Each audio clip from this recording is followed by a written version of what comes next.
Welcome back, everybody, to the Capcom Pro Tour for South Africa. My name is Vicious, here with Jake Ryan, and we're about to take you on a wild journey because these cats have been waiting very patiently for their throne, their time with the spotlight. Before Jake gets too excited and spills Red Bull all over the desk, we got to take you through what's about to happen. The top 8 is going to be so exciting for the South Africa region because we finally get to see this region in full force for the final year of Street Fighter V. Yeah, absolutely love that this region gets to be represented, and we got a lot of clamoring on Twitter from the entire region as well, so huge shout outs to everyone on your side. We love your play, we love the style, and we love the representation because you are such a strong region and you play in your own unique way, and that's what we love about the CPT. Everybody gets represented for the strengths of their region. And dang, we have seen strength in full force. Oh, yeah. We were talking about the top 16 pretty much all throughout yesterday, even after the broadcast. We were kind of going over what is potentially going to happen in this top 8, right? We've talked about some of the biggest killers as we take a look at the bracket, right? Jobby M and Billy Date have been the top 2 gunners for the Capcom Pro Tour in the region of South Africa. However, Apollo and Vin Petroleum might have something to say. In fact, there's some data between at least Billy Date and Vin Petroleum, but Jobby M, I feel like he's got data on everybody in terms of like his current record because he has been dominating for years. Yeah, dominating for years, and that is a testament to consistency, and we really saw consistency across the bracket as well to get to this point. 2-1s pretty much across the board, a couple of unfortunate disconnects here or there, but a rare 2-0 here or there, but there's going to be no 2-0s today because in this bracket, it's 3 out of 5 the entire way, and that's where the consistency is going to shine more, where I feel like the veterans and the strong, consistent performance of Jobby M and Billy Date are really going to shine. But like you said, Apollo and Vin Petroleum definitely have an opportunity to upset, especially with how convincing Apollo played yesterday, while Jobby M, struggled a little bit in the beginning, still got the dub, so only 1 game to play. But man, oh man, that's we talked about it yesterday. That's our most exciting match, and we're opening up with that match too. And there was also a certain contingency down in the loser's side. Right? Yeah. We have Ren and Fireblazer as well as Naruto, RSA versus Arafon Pierce. There was a potential double jeopardy, if I'm not mistaken, right? Between who was it again? Yeah, it's going to be between Fireblazer and Naruto RSA. So if it happens, yeah, right? if it happens. They have to get to the loser's semifinals at that point, so not only do you have to beat your first opponent, you potentially have to take down the likes of a Jobby M, Apollo, a Billy Date, or a Vin Petroleum, which is no easy ask. They got through on the winner's side. So, man, oh man, that double jeopardy would feel nice storyline-wise, but you've got to earn it. And that's the thing. There's a lot of consistency with all 4 of these names down below, right? Ren had 5th at CBT last year. Yep. Fireblazer got 13th. Arafon Pierce got 7th. And then Naruto RSA happened to get 13th. So, again, these are common household names for South Africa, and it's no surprise to see them in the realm of top 16, but now it's even further than that. They've broken that glass ceiling and have now seen what could potentially be for them over in the top 8. So really excited to see who's going to be moving on all the way through. But again, we got to get through those winter semifinals first. Jobby M versus Apollo is what you could expect for the most part. But we got to talk about what's actually on the line, right? On top of the $5,000 that is split amongst the top 4. This is for the big dance, ladies and gentlemen. It's for Capcom Cup itself. The winner of this gets their seat among the greatest of the greats of Street Fighter V. Yeah, aiming down the sights is where these players are now. No hip fires, because you need to be as accurate as possible and precise to get that prize and to get that Capcom Pro Tour spot, because it's only going to get even more fierce here, and you want to participate in that great event. Like we saw in No Neutral, obviously there's World Warrior results that have been piling in, but getting it done here, punching your ticket and making sure that you are comfortable on top, like the likes of Travis Styles, still has 100 points in the World Warrior He's still racking up points for no reason. I mean, he's just trying to play the game. And I get that. I totally get that. But when you're talking about the World Warrior events right now, Jobby M, I think, is currently in first place. He had taken first place from the previous one. Somebody who's pretty much at the nip of their heels is Billy Date, who's had two second-place placements. Chasing. Yeah, he's chasing. So there's, out of all of these players right now, actually a lot of them are competing in the World Warrior Series too. Like Vin Petroleum had 13th in the first one in July, 17th in August as well. And then Fireblazer, almost similar, right? He had 17th and then 9th. So he's right there with them. Same with Ren, same with Naruto. These guys are all very active in the World Warrior events for South Africa, right? Because it's a huge deal. Being able to get into the big dance and play against the world's best, that's something every player kind of dreams of. Being there. There's no chance no chance that I would ever be a part of Capcom Cup. I'm telling you right now. But man, would it be such a glorious thing to be like, all the practice I've put in, all the like hours I've dedicated to this craft is finally being paid off, and I get to like do something like a once in a life. This is literally a once in a lifetime opportunity to play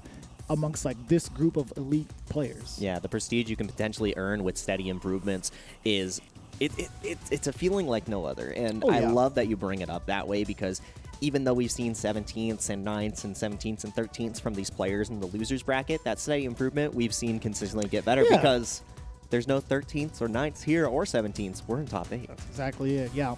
Ladies and gentlemen, we're about to take you on a journey with Jobby M and Apollo to get things started. Again, Jobby M was pretty dominant with that Karen. Apollo showing us what he is capable of. Well, I will say a little demo of what he's capable of. We didn't even get to see the full Apollo launch. It was just testing the rockets a little bit, right?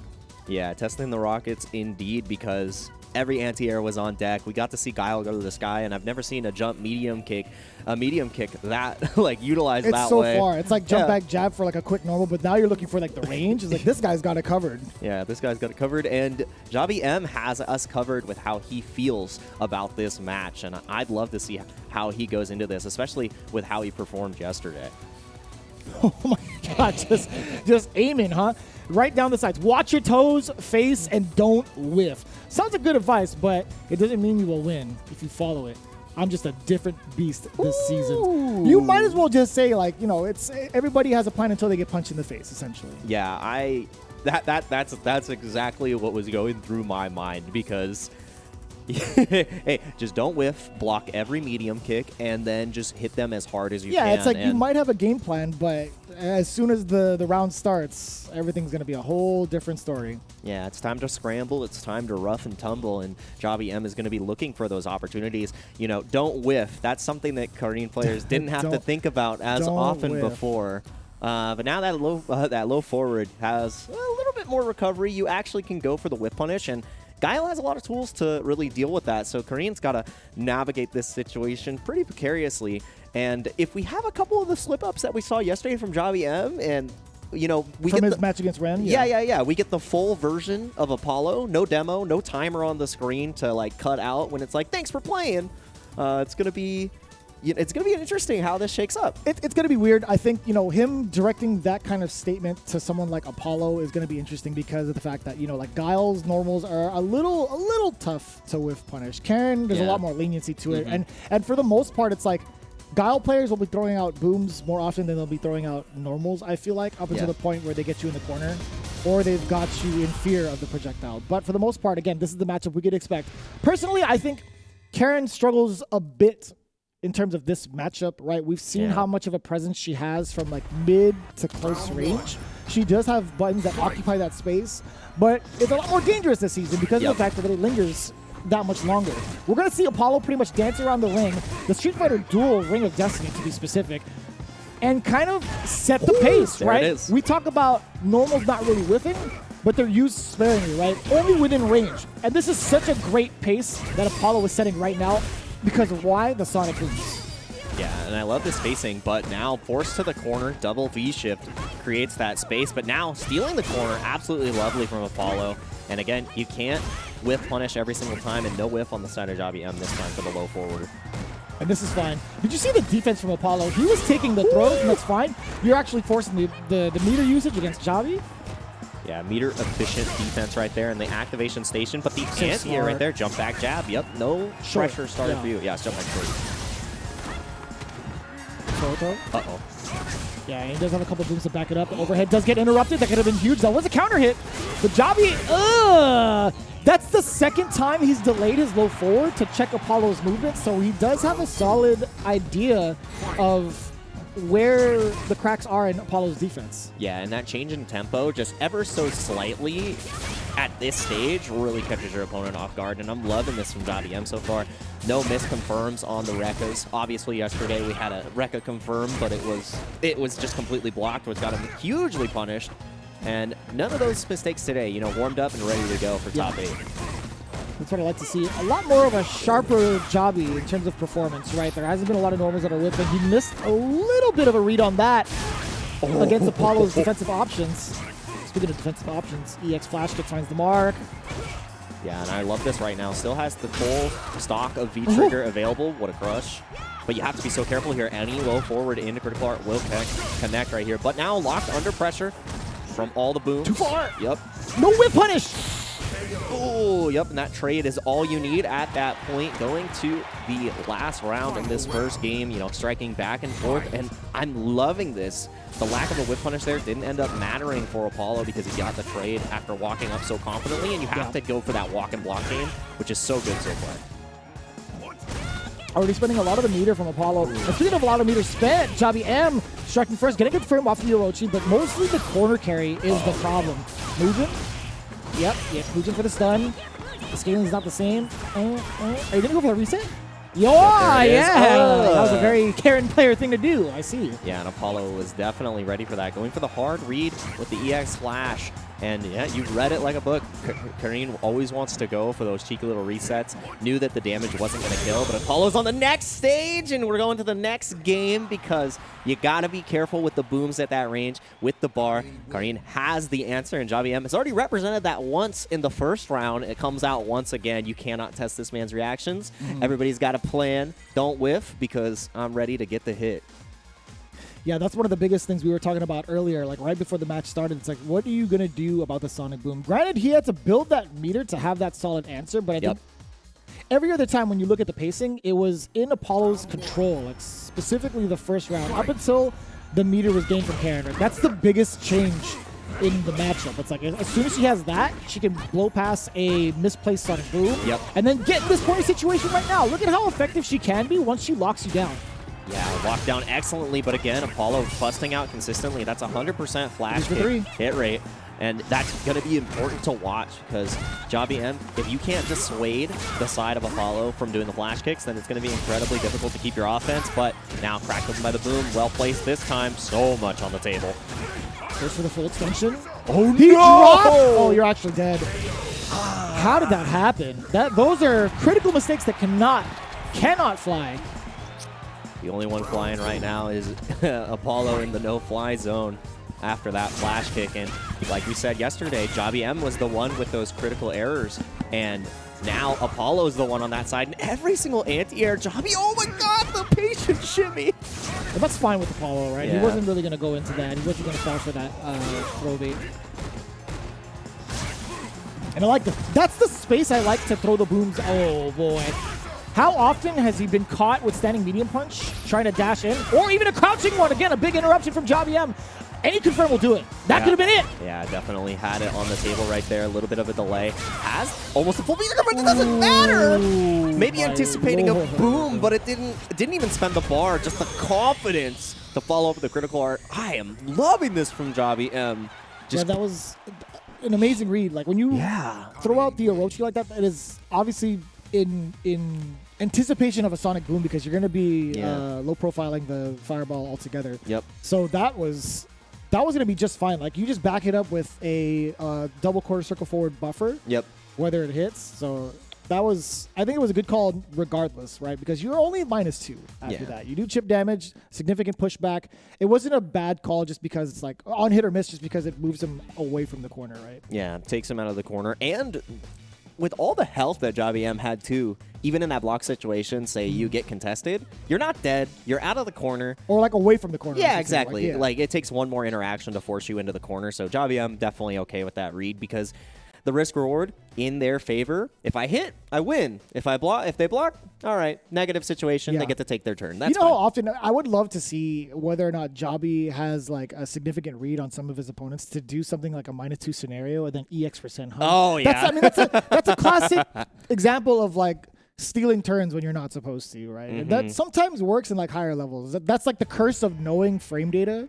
Sometimes, like, we see people get, like, taken advantage of because it's like, I know it's -2, so I know I'm supposed to press the button. turn. It's my turn. You told me it was my turn. It's our frames. Yeah, that's what it was. It's our Oki. And, you know, it's our match to commentate right now because, you know, one more potentially to go for Javi M, showing us why he's the front runner and favorite for the tournament.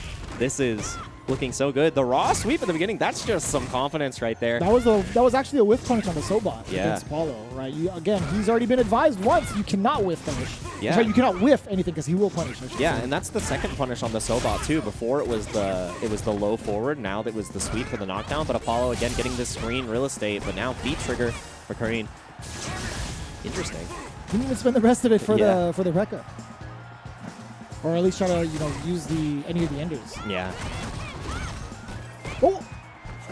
Good thing Apollo didn't press after the elbow had actually landed or was blocked. Again! I think that might be fine. I think. Oh, that's huge punish. We'll take that. Yeah, I love that. And the screen position too. Steadily escaping the corner. Oh, now don't get punished on the Sobot this time. Low profiles, but oh no! That's fine. I was expecting Apollo to maybe throw another boom to force the meter out of Jobby. Yeah. But it's so scary. Like if Karen lands a hit and gets a full-on sequence of Okies and corner pressure, it could go downhill pretty quickly. Yeah, don't want to represent that knockdown for the other side. So just keeping it consistent. Again, no confirm off that counter hit. Had a little bit more time. But Jobby M still feeling good here, staying center screen, center stage. And you can't. Every time a bar has been there, the boom has been subverted. Oh, that's fine. That is a perfect scenario for Apollo now. And slowly walk. The crush takes you right out of the corner, and we're back to mid-screen. Activation off of the sweep. It was a hit. Trying to get a bait out of it. Apollo with the defensive option of the jab. Gets a hit. Off of the boom. Full trigger sequence. A couple of booms in. I love that reset. Yep. It's mostly for the corner state, or sorry, the corner carry. That is the range I like to see. Jobby M just a little bit too far out to punish the Sonic Boom. Does it matter?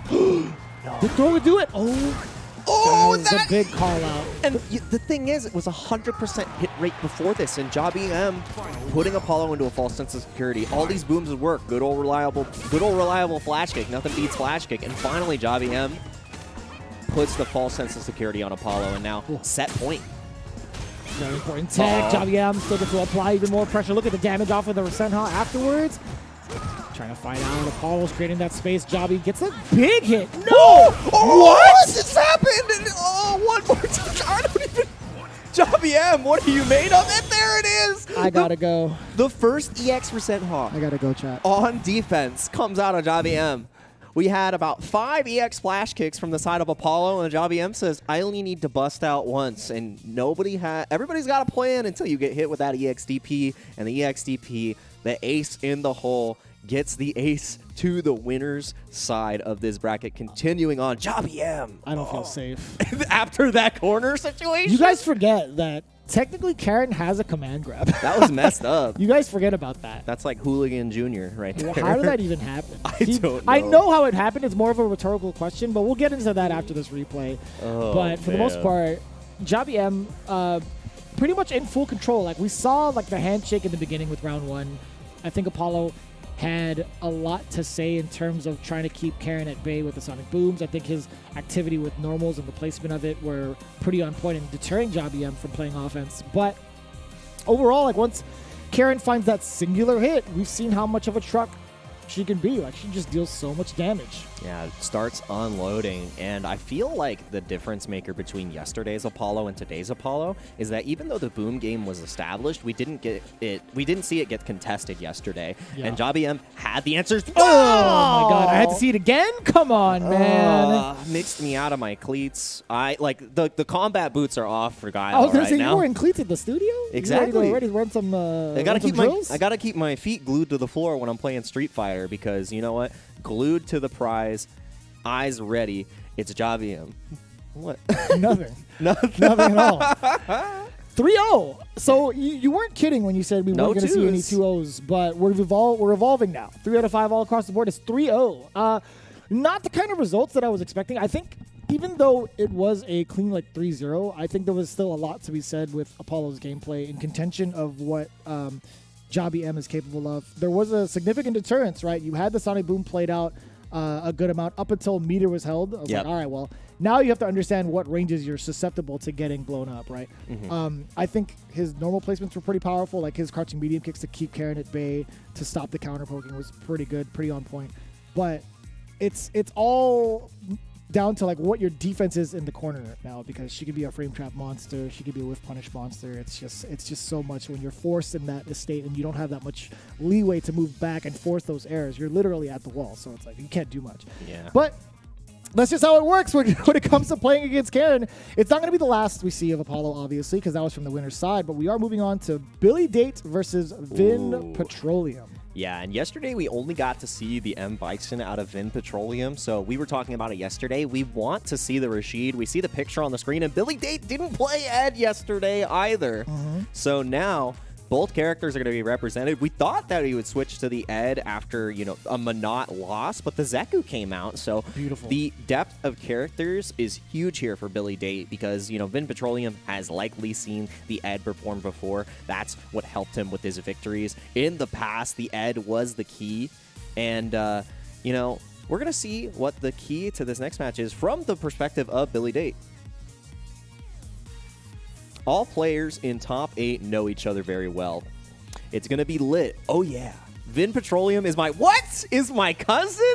So it's going to be a battle of the cousins. The family match is amazing because no matter what happens, one of the family is in winners finals. And according to Vin Diesel, family is everything.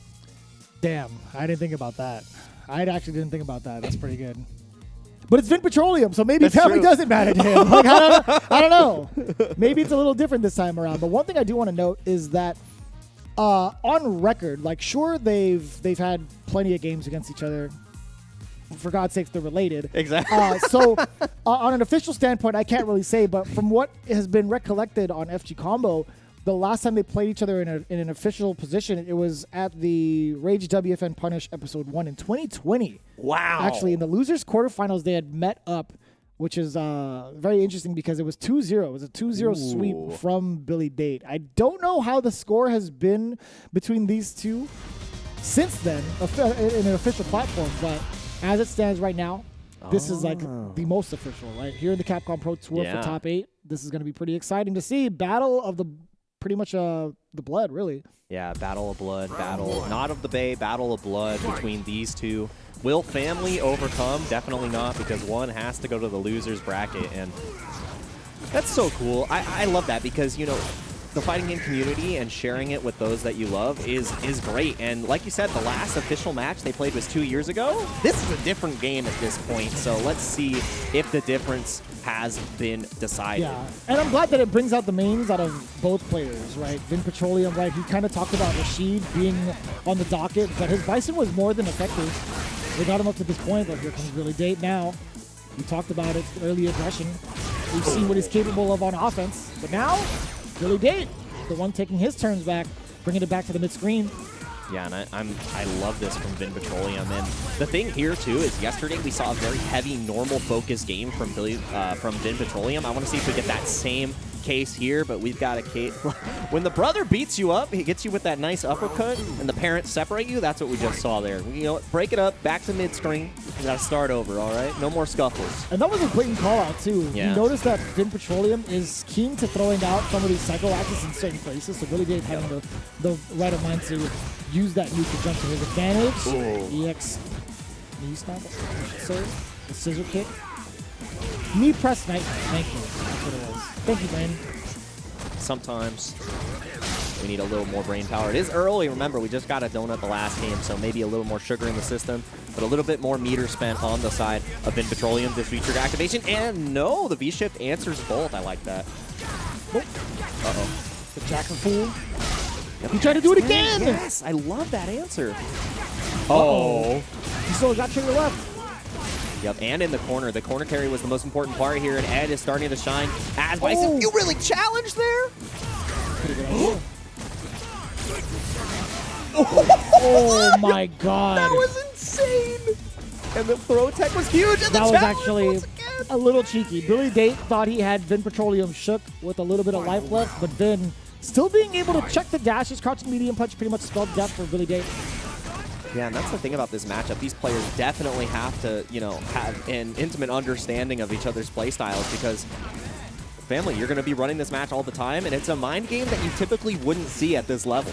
This is the most comfortable I've seen Vin Petroleum actually play in comparison to how he performed over in the top 16. Oof. And that's a pretty big statement because not a lot of Yeah. players are as familiar with Ed.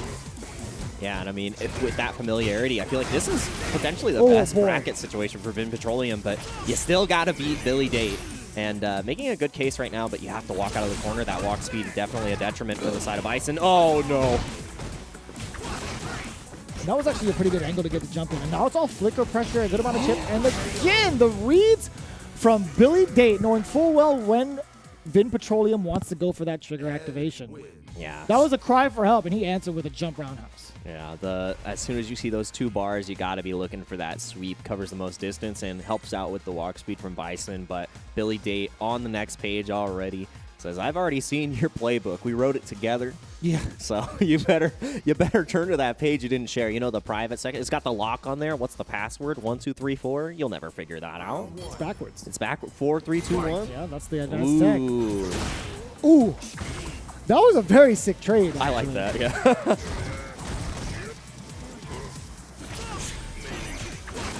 I love the spacing too. Yeah, trying to absorb the fireball, but Billy Date pretty much ahead. Yeah, and I love faking the fireballs now.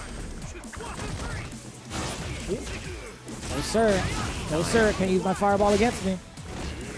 Yeah, and that's so good. The faking of the fireball is huge. It's like, I'm really testing your reactions now, but testing your wits. Great jump out. Once again, trying to be cheeky in the corner.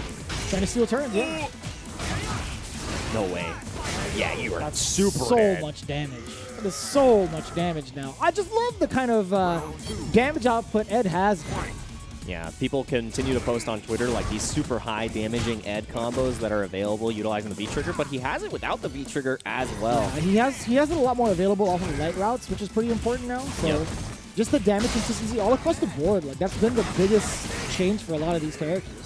Yeah, unlocking their potential and really giving them a place to shine right now. Vin Petroleum shining on this offense, but the whip punishes have been so consistent from Billy Date. Oh. Oh, man, escaping that OP situation. When are you going to try to opt to DP? Did you want to bust out? Yep, get off me. That was so confusing. Yeah, I didn't even understand how he got to the cross. Word. Uh-oh, feature activation. This is where the steal can happen. Chase down on the V-ship. One more touch, plus frames, let me guess. Oh, my goodness. Yes, again. Oh, it's so important. He's got one more set. If he lands a hit, he gets critical alert.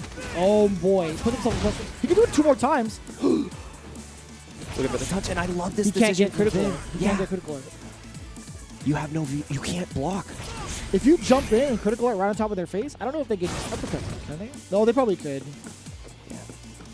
So patient, 23 seconds. You have to be watching that clock because now Billy Date knows that you can't make any mistakes. That And there was it nice. was. Gets punished finally for the fake out right there. Just a little bit like super fast from the fireball. And saving all the resources from Vin Petroleum. Playing the clock. So smart. As much as I like that opener. Okay, this is a lot better now. Billy Date does get the corner. What's going to happen? There's going to be a lot of chip coming in from Flicker. Unless the throw has something to say first. Billy Date does get exposed down below. Yeah, good check on the shimmy right there. One of the great answers is that low forward on Wake Up, but gonna need even more answers here. The stun not even needed because you're dead, and Billy Date up with the 2-0, swift and quick with it. And again, Vin Petroleum has gotten around both these times, you know, showing signs of greatness, but as soon as he gets pushed into that corner, Ed just starts obliterating him. There was that one moment where, you know, Billy Date didn't have an answer, was way too low on health, and just didn't want to spend the resource to try to crack him open, and got punished by the fireball steal. But after that, like, Billy Date just figured out the tempo again. And Vin Petroleum has had a lot of control, but Billy just seems to have the edge.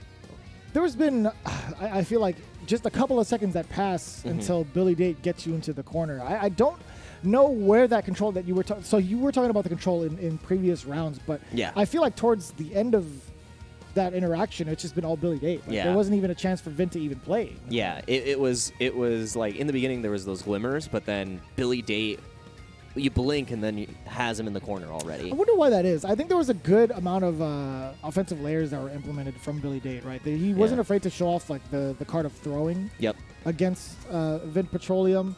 He's checked in different ways for frame traps. He's checked like lows up close as a meaty. He's checked with like standing medium punches as well, and then like kind of going through his entire wheel of options to keep it ambiguous. I think that's like been one of the biggest signifiers is that he's kept Vin Petroleum on edge in the corner Yeah. so often.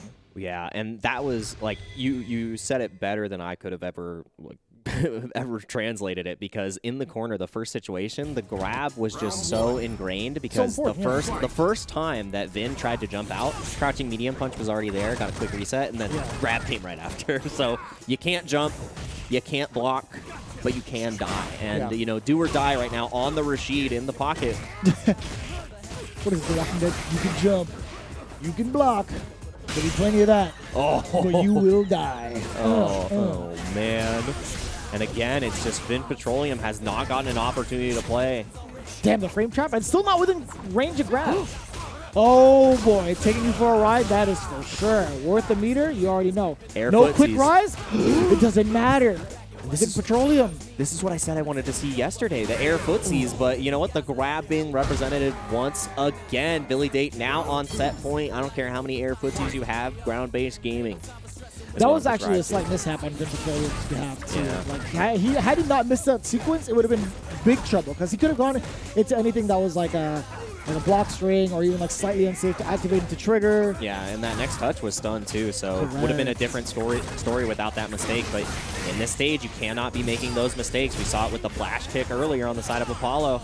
Vin Petroleum's got one more opportunity. Got caught out this time by the anti-air. So much damage. I always forget that this song has lyrics. Yeah. I'm like, who's talking about that? Oh boy. Yeah, that was such a good answer to the V-Trick activation, completely nullifying it, and probably won't be able to build another one this game. Oh man. Oh no, we're partying. I'm loving this mobility too from V-Skill 2 in general. I feel like we don't get enough representation of this V-Skill. What power it has. Oh, that's yeah, that was really scary. But you know, conquering their peers. Vin Petroleum fighting back. And we haven't really seen an uppercut from Billy Date. Flex your size as an off or defensive tool. It doesn't matter. It doesn't. Just threading the needle when it comes to getting around. Man, that animation is so cool. Getting around the whirlwind shot from Vin Petroleum was more than enough. Billy Date taking it. Another 3-0. Very surprising. I'd imagined it would have been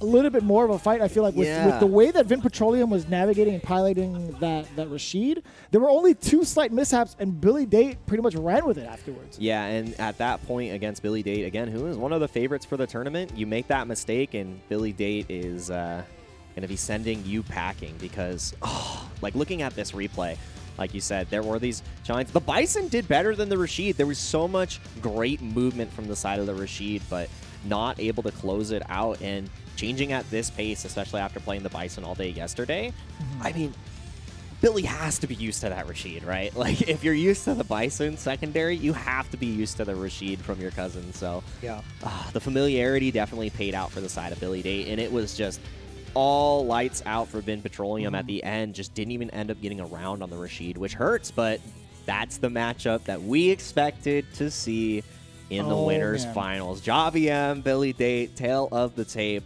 3 O's on both sides, so it's hard to say. Javi, they both looked really convincing in their wins. If you didn't see the matchup, you could literally just see the numbers 3-0 from both ends. Again, these are the top 2 competitors for the South Africa region. But it's not, again, not the last we're going to see from Vin Petroleum as well as Apollo. As you can see, they're awaiting their fate in losers quarterfinals, and down below, we still have to get going with losers round 1, but we're not going to get there just yet. Although we have more Street Fighter V action coming around, we have some more Street Fighter in general coming real soon. Yeah, the action is heating up because the Capcom authorized mobile game Street Fighter Duel is now available for download in China, with a global version coming soon. You get to fight along with your favorites Ryu, Chun-Li, and Ken against the Suzaku Castle. We were actually playing on that stage earlier. And further into the Shadowloo City, the mysterious organization, and you get to see all the classic stories with all your favorite fighters and recall your favorite memories with Street Fighter. Your Street Legend is back on track. The legacy is here. You got counter stun combos and supers, and even more fighting elements to associate your combos, and offer a new battle experience to challenge your combat skills on this mobile package. Make sure that you get this epic legend reborn on mobile, and download Street Fighter Duel now if you have the China version. Remember, the global version is coming soon. Future Jake loves this game. Spent all my money on it. I've got the sickest Ryus and the sickest Kens because I love vanilla ice cream and I love my Shotos. And if you love Street Fighter, you got to make sure that you get Street Fighter Duel as soon as you possibly can. And if you can't get enough of the Street Fighter action, I'll tell you what, man. You guys have been tuning into every single region to the Capcom Pro Tour. We truly appreciate that. What's even better is the fact that we have even more opportunities to get into the big dance, right? With the World Warrior events being able to earn a spot at Capcom Cup for some of the other regions involved, right? It's still part of the tour in terms of which areas are highlighted, but this is just another shot at greatness. It's going to be an even bigger player pool for this year's Capcom Cup because of the fact that we have 26 different regions, which means 26 regional champions. These events happen every month, I think up until like November, if I'm not mistaken. Yeah. I could be wrong. In fact, I need you to fact check me over at CapcomProTour.com to check out other details. And of course, if it's in your region, be sure to sign up. I know with everything going down in South Africa, they are part of the Get Washed tournament. You can see it on the left pillar right there, along with the other organizers as well. Unga from Down Under, one of my favorites, versus Communities as well. WNF, of course, a classic from the West Side. Incendium, TWF, all of them, right? Clash, Battle. I can name all of them because they're so enjoyable to watch. Salt Mine League, big shout outs to you guys as well. Ultimate Open. I want to say all of them. I really do, but I don't have that kind of time. I'll tell you what, though. It will be throughout the entirety of this top 8 where we get to really highlight these regions. Again, CapcomProTour.com is where you need to go to sign up. As it stands right now, we do have our first 2 games that have been going down for the winner's side, but it's going to be a lot more intense for the loser's side. Again, this is do or die time when we come back with more Street Fighter V action. You do not want to miss it coming back with South Africa. While we have seen some expected results so far for CPT South Africa, we've got even more action to cover if you're just joining right now. Once again, I am Jake Ryan, joined by Vicious on the left, but he's on the right for me. And I was like, what? on the left on the screen, but on the right for me. And we're in the right place right now for some Street Fighter action, some of the best in the world. And I've really loved this region so far, Vicious. It's been a lot of action. To say the least, really. Again, we have the expected results from Javi and Billy Date, but at the same time, like the numbers don't really tell the whole story. I think there was a lot to be said between like Apollo and Javi M, and then even more so, not even just like the action itself, but the fact that they were cousins. That's news to me, man. Vin Petroleum, there was a lot of support I saw on social media right before we got back from the break. It's kind of funny, like, you know, Billy Date still has like the winning record on paper for like the official events against Vin Petroleum. But I can't even imagine what it's like unofficially. I want to know what those numbers are unofficially. Somebody tweet me that. I want to know like what their current record is against each other and if it's like a consistent thing between those two. But that's neither here nor there. We're actually going down to the loser's side. Who do we have up next for the third game? Ooh, boy. This is the player that we were looking forward to and potentially the dark horse of the bracket. And it is none other than REN. In the bottom side. Playing the Ken showed us some of the strongest hit confirms that we've seen from the character in this bracket. We weren't able to see it from Heart, but Ren showed us what this character is capable of with the V-Trigger 2 as well to deal with Fireball Game and just how much damage this character can pump out. I mean, we saw the most ambitious frame kill that we've ever seen with our eyes, you know, critical art into meaty. But pretty good. Yeah, pretty good. It worked out, but Fireblazer is playing another character that works out pretty well on the tier list. Typically, Luke on the side of Fireblazer. And we talked about it before. Fireblazer has to win their next 2 matches to potentially get the run back against Naruto RSA if Naruto makes it all the way. But you first have to take down Ren, who looked so strong and consistent yesterday. I wanted to see exactly what they're pretty much capable of now, but Ren, again, being pretty much back against the corner with the loser side run, I want to know what he had to say going into his matchup against Fireblazer. Let's take a look. Best of the best in the country. That's, I mean, I hope that's towards himself, unless he was complimenting Fireblazer. But obviously, a lot of confidence coming in for Ren. I was going to say young man, but I just, you know, I don't even remember his age. But yeah, no, I think there was a lot of confidence in his Ken play. You definitely saw it. I think that was the most consistent we saw in terms of the confirms he had off of low forward, a slight mishap with the critical art. But the way that Ken was expected to be played, he's shown that. I love it because I had the same exact thought too.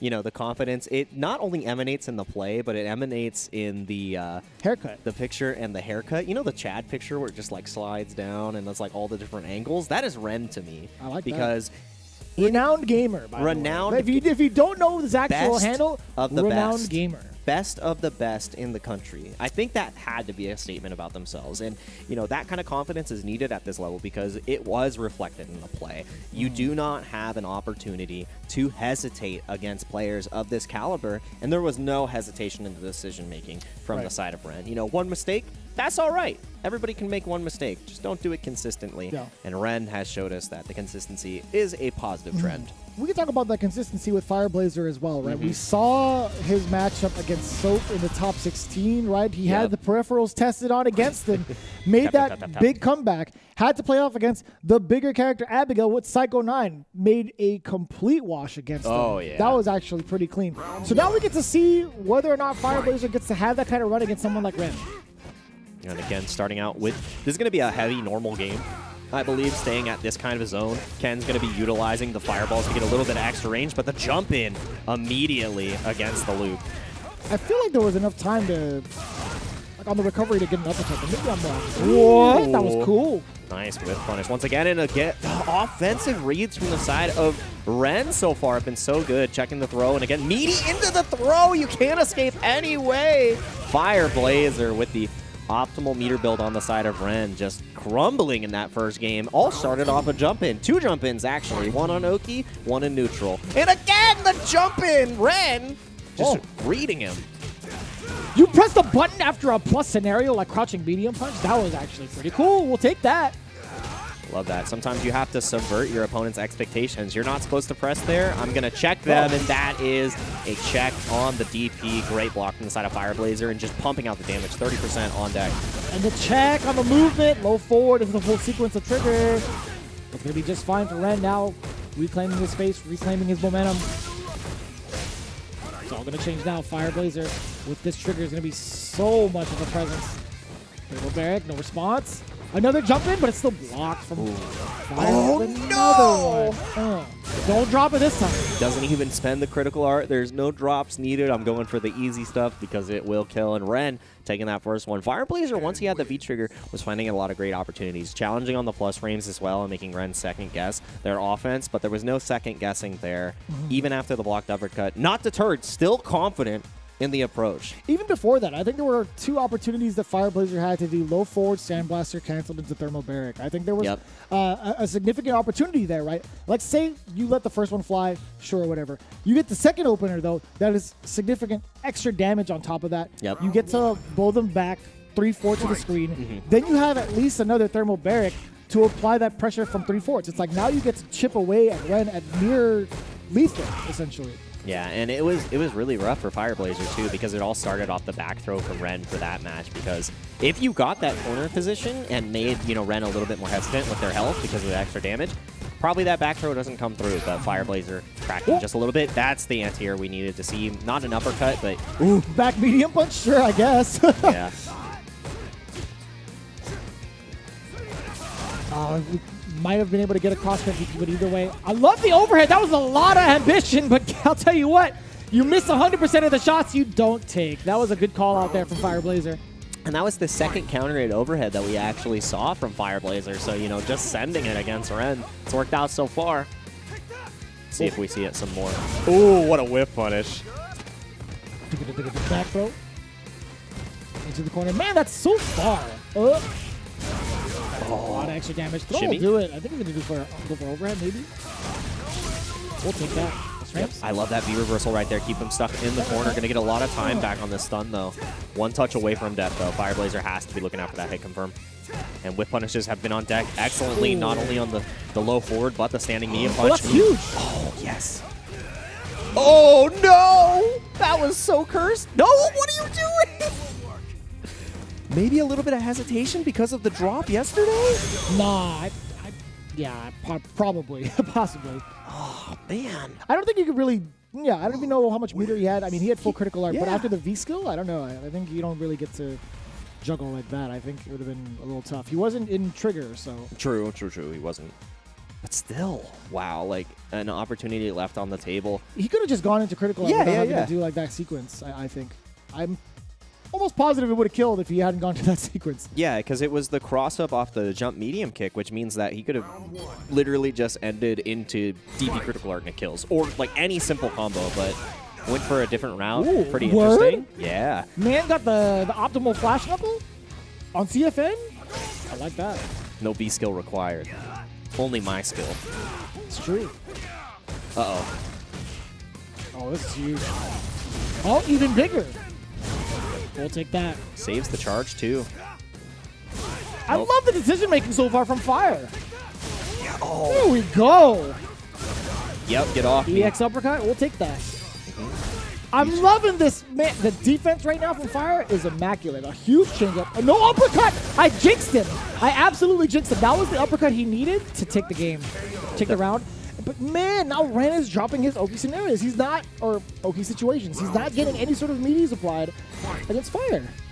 Yeah, and that meaty would have been lights out for the side of Fire, but again, the defensive decisions have just been coming out so clutch for Fire Blazer. Oof. Trying to Oh, get that. no confirms now.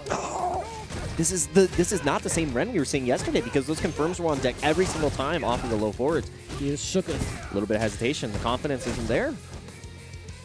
This is Fireblazer's got to be looking for a jump. Okay. Instead, he was the one taking the jump. Okay. Look into the skies myself. Head in the clouds. Oh no! He thought that hit. That was a little ambitious. Watch out for the jump out. Is Ren going to keep trying to duke it out? Yeah, standing shorts and roundhouses have been in the wheelhouse so far in terms of trying to get out of the corner. Thermal Barrett, what do you do about that? That's the one. Finds the jump out. Ren just backing away. I think he's looking for a fireball right now. The Sandblaster was just so hard to react to. Yeah, spacing was just right there. Couldn't have gone for a DP anti-air. Dude, the fact that Luke can kill from this with no bar is so crazy. Yeah, you got it. No, it doesn't opt to go for the critical art route. One more touch will do it. And there it is, double throw. Jesus. So scary. What if EX uppercut? Yeah, I mean, What before he woke up jab, like, you were taking a definite risk there, but, you know, Ren committing. Oh I don't know about that. I don't know about all that. What? Oh, no. That's your punish? You gotta hit harder than that, son. Oh, man. No, dude. That was everything left on the table and more. You got to eat your vegetables, clean your plate. Fire Blazer, not like this. What happened? Got the Popeye arms installed. That was the first V-skill charge of this set so far. Finally got the space to do so. Oh, no. You better hit hard. You better make up for what had happened earlier. Yeah, this is how you There hit we hard. go. Perfect. No! I think he was trying to bait out the uppercut, and you're going to pay pretty much dearly for it. Katsu, uppercut, critical art. No! He was one pixel away from getting full. Yeah, didn't build the bar, and that's tragic because now next sequence will kill. But no, the jab check right there. And Ren going to 2-1 here. Changing it up on Fire Blazer. May have got that first game, but, you know, really locking down, changing up his Oki options. And that was, you have to remember, he won that game after whiffing raw critical art, getting his DP blocked twice. There's something about critical arts and Ren, right? Like Yeah. he'll drop a critical art and end up winning the round. I think that's like it's a ritual sacrifice. You sacrifice the critical art to get the game. It's like a circle. You put your 3 bars in the bag, and you just... You hit it. Yeah. Equivalent exchange. That's exactly what that is, yeah. Taking the game actually summons a dub, just a big W, like a stone W. What did it cost you? Everything. I need more bar power. Fire from my hands. Now comes from my fist.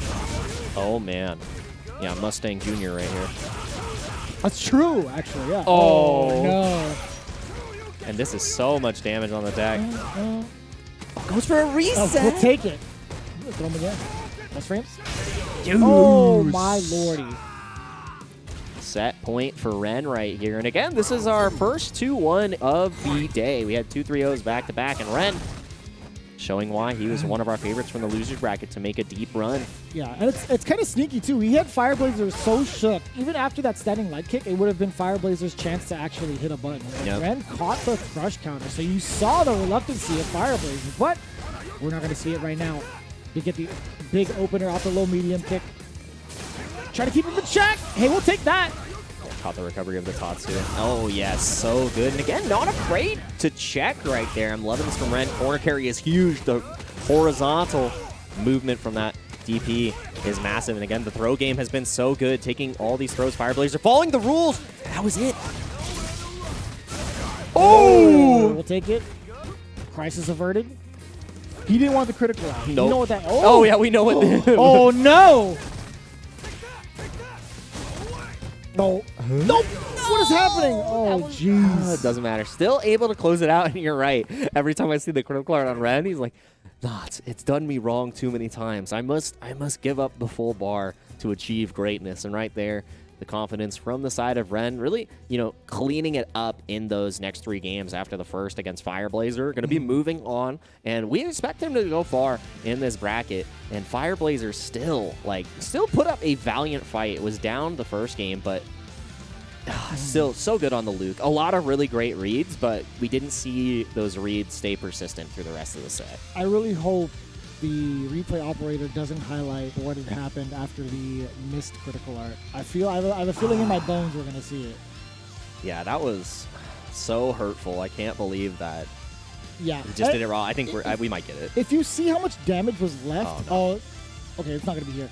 If you see how much damage was left for Fireblazer to take that round, it would have been literally the punish he should have taken. Yeah. Right? But you can see the dominance here from Ken, or from both Ken and Ren. This situation right here, standing short. Yeah, I think he would have been able to press a button here, but again, Fireblazer had the right idea. There was a couple of stops in terms of the dashes, but didn't get the right sequence going. So a lot of mistakes that were on both ends.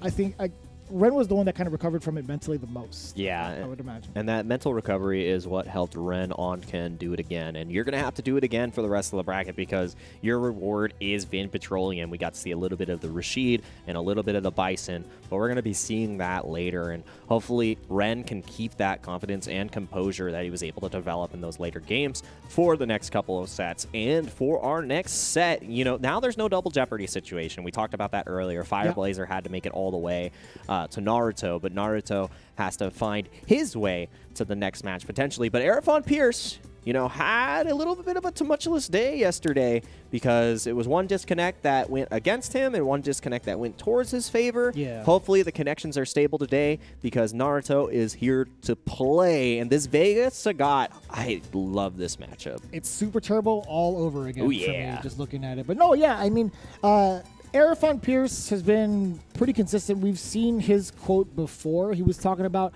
where he was at in terms of CPT and what his goals were this year. We're going to take a look at the other side, though. Naruto does have his quote ready for the top 8. Let's see what he had to say. Right there. Vega is a fun matchup. I will show him, though, that I am the king. And that is a Sagat quote if I have ever seen one. Did he take that out of the book? He's like, hey, Claw, you're all right, but I'm the king. You seen my tiger? You seen my stage? Yipes in the back? He's like, the only reason why you're in the realm of Shadowloo as one of the 4 kings is because I stepped down. I don't know if you guys know the lore, but Sagat was like, if I wasn't a henchman anymore, if I was still a henchman for Bison, you would definitely not be number 2. Yeah, and well, I guess technically number 3 because Fong's number 2 now. Yeah. I mean, I like that a lot. Sagat holding the title of king, and that's such a messed up statement. Be like, you got your job because I was bored and I'm done. Yeah, that's pretty funny actually. That's a pretty beast line. It's not a real promotion. Yeah. But with Naruto right now, again, speaking of promotions, right, the last time he competed over in the CPT, he ended up getting 13th, right? Just shy of top 8. Now he's broken that ceiling and is looking to get past the person who's been in consistent top 8s through Arifon Pierce, right? We're taking a look at how he's been playing thus far with that Vega. It's been pretty consistent, right? He has different styles of play. He could be very tricky when it comes to his offense. He's known to kind of throw out some of these command grabs back to back. Or he could be tricky with the wall dives. We've seen that also in his match afterwards.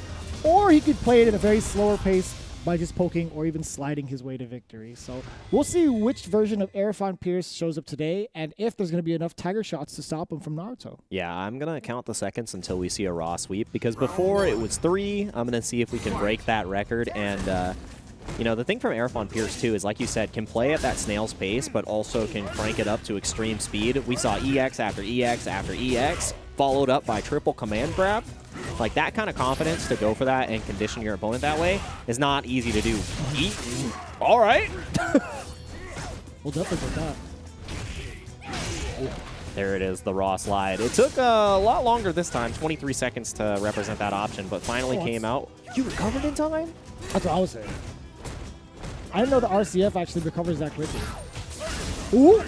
Oh, not enough to kill. One more to get it done, but the jab on the V-shift, I love it from Naruto, and it was all control for Naruto in that game. There was a couple moments where Aerofon got some great touches, had some solid reads, but just was never able to contest Sagat.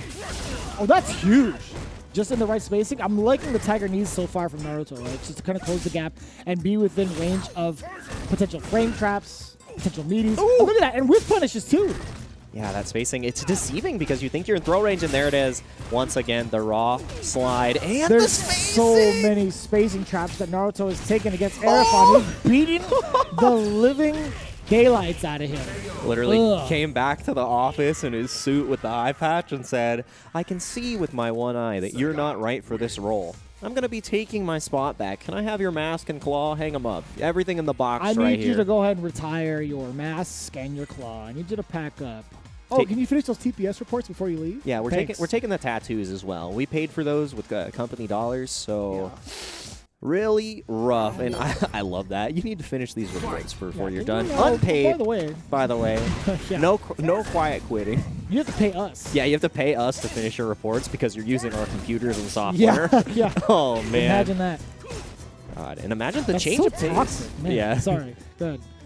Man, you weren't kidding about the change of pace. Oh, yes. I love it. Naruto with the network warfare as well. He's like, you know what? I'm not afraid of any sort of disconnects. I'm going to make sure to body you regardless. But that's not the case. Aerofon Pierce is piercing through the netcode. It's going to be a big deal now with this life lead. Let's see if Naruto has anything to say about it. Oh, that was so good. The whip punish afterwards. And Naruto, you had two choices there. You go for that attempt with the normal, or you try to dash up, and the same answer is going to be represented from Claw. I thought you were going to say either go for the normal or go for the router.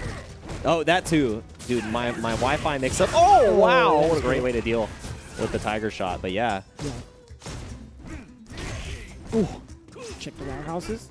Oh, that's fine. That's fine for Naruto. Yeah, absolutely love that. And again, consistently dealing with the Tiger Shots right there against Naruto. Aerofon finding a way. But without the bar, a little bit harder. Ooh. This is actually a very dangerous position. Watch out for the command grab. Ooh, here like a psychic. Are we going to see it again? Are we going to get the triple command grab special? No, just going back too far out, to that spacing. Bar is there. Potentially looking for another roll to go through the Tiger Shot. You got to be aware of that. Ooh! Yeah, that's such a cool looking normal too. Jump medium punch. We very seldom get to see it, but the V skill coming in from Aerofon Pierce. Very convincing 2 rounds straight in game 2. Yeah, and in that game too, minus the little connection hiccup right there, it was the pace change that really paid off for Aerofon. It was all full speed ahead, and then after the command grab, slowing it down again, going back to that neutral position and letting Sagat approach, and Naruto wasn't able to keep up with the tempo change. So yeah, I would say also the reads with the rolling crystal flashes against the Tiger uppercuts kind of deterred Naruto from throwing them out there, and then as soon as all that meter was gone, Aerofon was just super ambiguous. He's not going to do it again. Yeah, never a third time. And again! But early! So that was a giant read from Aerofon. He made that call out because of the fact that Naruto didn't jump back medium the last encounter. Ooh, speaking of reads. Yeah, the jump out right there was so important. And like you said, Naruto not able to adapt as fast as Aerofon, but the raw sweep, you did not have V-Trigger available just yet, but you can try to bust out and stun right back at you. Kill. Yeah, you are likely dead. No! Not like this, guys. Oh, and the raw sweep activate. Okay, try to go for the same anti-air punish, and like, are you going to try to go for Not that every like time? this. Oh, you had the game. You had the round. You pretty much had it. Yeah, so this is going to be a whole different dynamic now with the usage of the meter. If he decides to commit to using the meter, sure, that's going to be a great deal. Like, you're going to get all that damage, then you get to build it for yourself. But, like, what do you do now? Like, are you just going to use it for EX Tiger shots? Yeah, and the EX Tiger shots have been answered excellently with the roll, so it's like a little bit more hesitant to throw them right here. You can see that quick adjustment. Uh-oh. I love that. I love that. A lot more extended limbs coming from the side of Naruto as well, trying to contest against Aerofon, standing medium punch, but it's just too much to handle so far. The big trade. Aerofon not deterred in the corner. He's dashing his way up to force the fight back to mid-screen. A lot of scratches. And again, going for the EX, just getting caught mid. Double checking again. Any touch will kill here. Are you going to opt to spend the critical arc this time? Yeah, you don't even...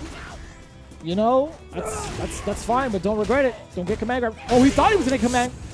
This is what happens when you decide to be reluctant with your meter. If you do not spend the bar, you will die. You will die. It's the opposite of Ren right now. Ren spends the Ren literally hits the table and he's like, "Yes, that is how you use your critical art." And then on the other side right now, Naruto, you know, has a different skill set. I don't have enough chakra for this one, man. It's the greed of man. It's the greed of man. That's what it is, man. Oh, boy. I play pot of greed, draw 2 meter. Oh, jeez. I think it was more like graceful charity. He drew 3 and discarded 2. I discarded 2 rounds. 2 You're rounds, completely yeah. right He on drew, that one. He drew 3 bars and discarded 2 rounds. That is actually tragic. And Aerofon Pierce says, "Yeah, I'll take those. It's totally fine." And it was with double raw sweep, mind you. Aerofon said, "You know what? I'm winning my way." And it might be the router, it might be the sweeps, but looking to do a clean sweep over Naruto right here in the corner, trying to escape. It's so tricky. Good. Don't do the command grab again. Oh, okay. Sure, it's fine. Yep. Oh! I get so terrified when a rolling crystal flash gets whiffed on. Yeah, and again, recovered in time. No punish either. That is so good. Now set point for Aerofon. Do you see how early he's pressing these normals too? He's taking full advantage of the height that Sagat has by throwing out normals way up there and forcing the block. And I think what's funny about that is if Naruto tries to block it, he would still get hit. Every time. Like if you try to block it crouching, I should be specific, I'm sorry. Yeah. Ooh. That's the first EXDP. Yeah, I like that a lot, getting Aerofon off of him. I'm looking for the raw sweep, but has the V-trigger now, so can escape in a lot of ways. But no, that was ambitious. I got to duck under the table real quick. Oh, it just hit raw counter hit? Oh, no. Has the V-trigger for a full extension. This is just so much on deck. Yep, there it is. And not able to finish just yet. And there, you tried to command grab? Oh, you guys are sneaky. They are trying to really exemplify the get washed fly style. You have to finish it. You have to finish the combos. So you many gotta times. do it. You gotta do it for me. So much left on the table for the side of Naruto. Not finishing the combos by spending the critical art, not finishing the combos that should be typical confirms, and confirming our beliefs. Aerofon continues to move on in the bracket. Really strong performance, 3-1, and just could not, like Naruto just could not keep up with the rapid change of pace. And you know, the willingness for Aerofon to just rotate their options. It was command grab, it was meaty, you know, going for the rolls to frame trap, like, and there was no punishes either. There was a lot of opportunities for Aerofon to be punished, but Naruto left so much on the table. And there was a lot there were a lot of moments on top of that. Like you were talking about all the damage left on the table. I think there were a lot of other moments where he wasn't adapting to what Aerofon was doing. But to be quite fair, Aerofon had left it ambiguous. There were a couple of times where he was freestyling. He was doing a lot of wall dive moments, but I think Naruto could have easily handled that had he been a little bit more patient or had the read on it. Yeah, I'm being a little bit too greedy with the meter and a little bit too greedy on the offensive situations. Naruto just began to crumble, and as soon as Aerofon got that corner, it didn't need any more tricky wall dive situations. It just took a meaty and a half to put the pin in his cap on this set right there. So Naruto going to be falling out of the bracket. Another 3-1, so 3-0, 3-0, 3-1, 3-1. You know, the opposition putting up a fight, but falling down. And again, the 3-0s on the top don't tell the entire story. It was back and forth, but yeah. But we could see the difference in caliber when it comes to like the winner side and the loser side, right? Yeah. 3-0, 3-0, but at the same time, it's like there was a lot of really clean moments from both. Whereas on the loser side, we did have a couple of nerves that had played in. Like, as much as, we're anticipating these guys pretty much putting it their all, sometimes the nerves do get the best of you, right?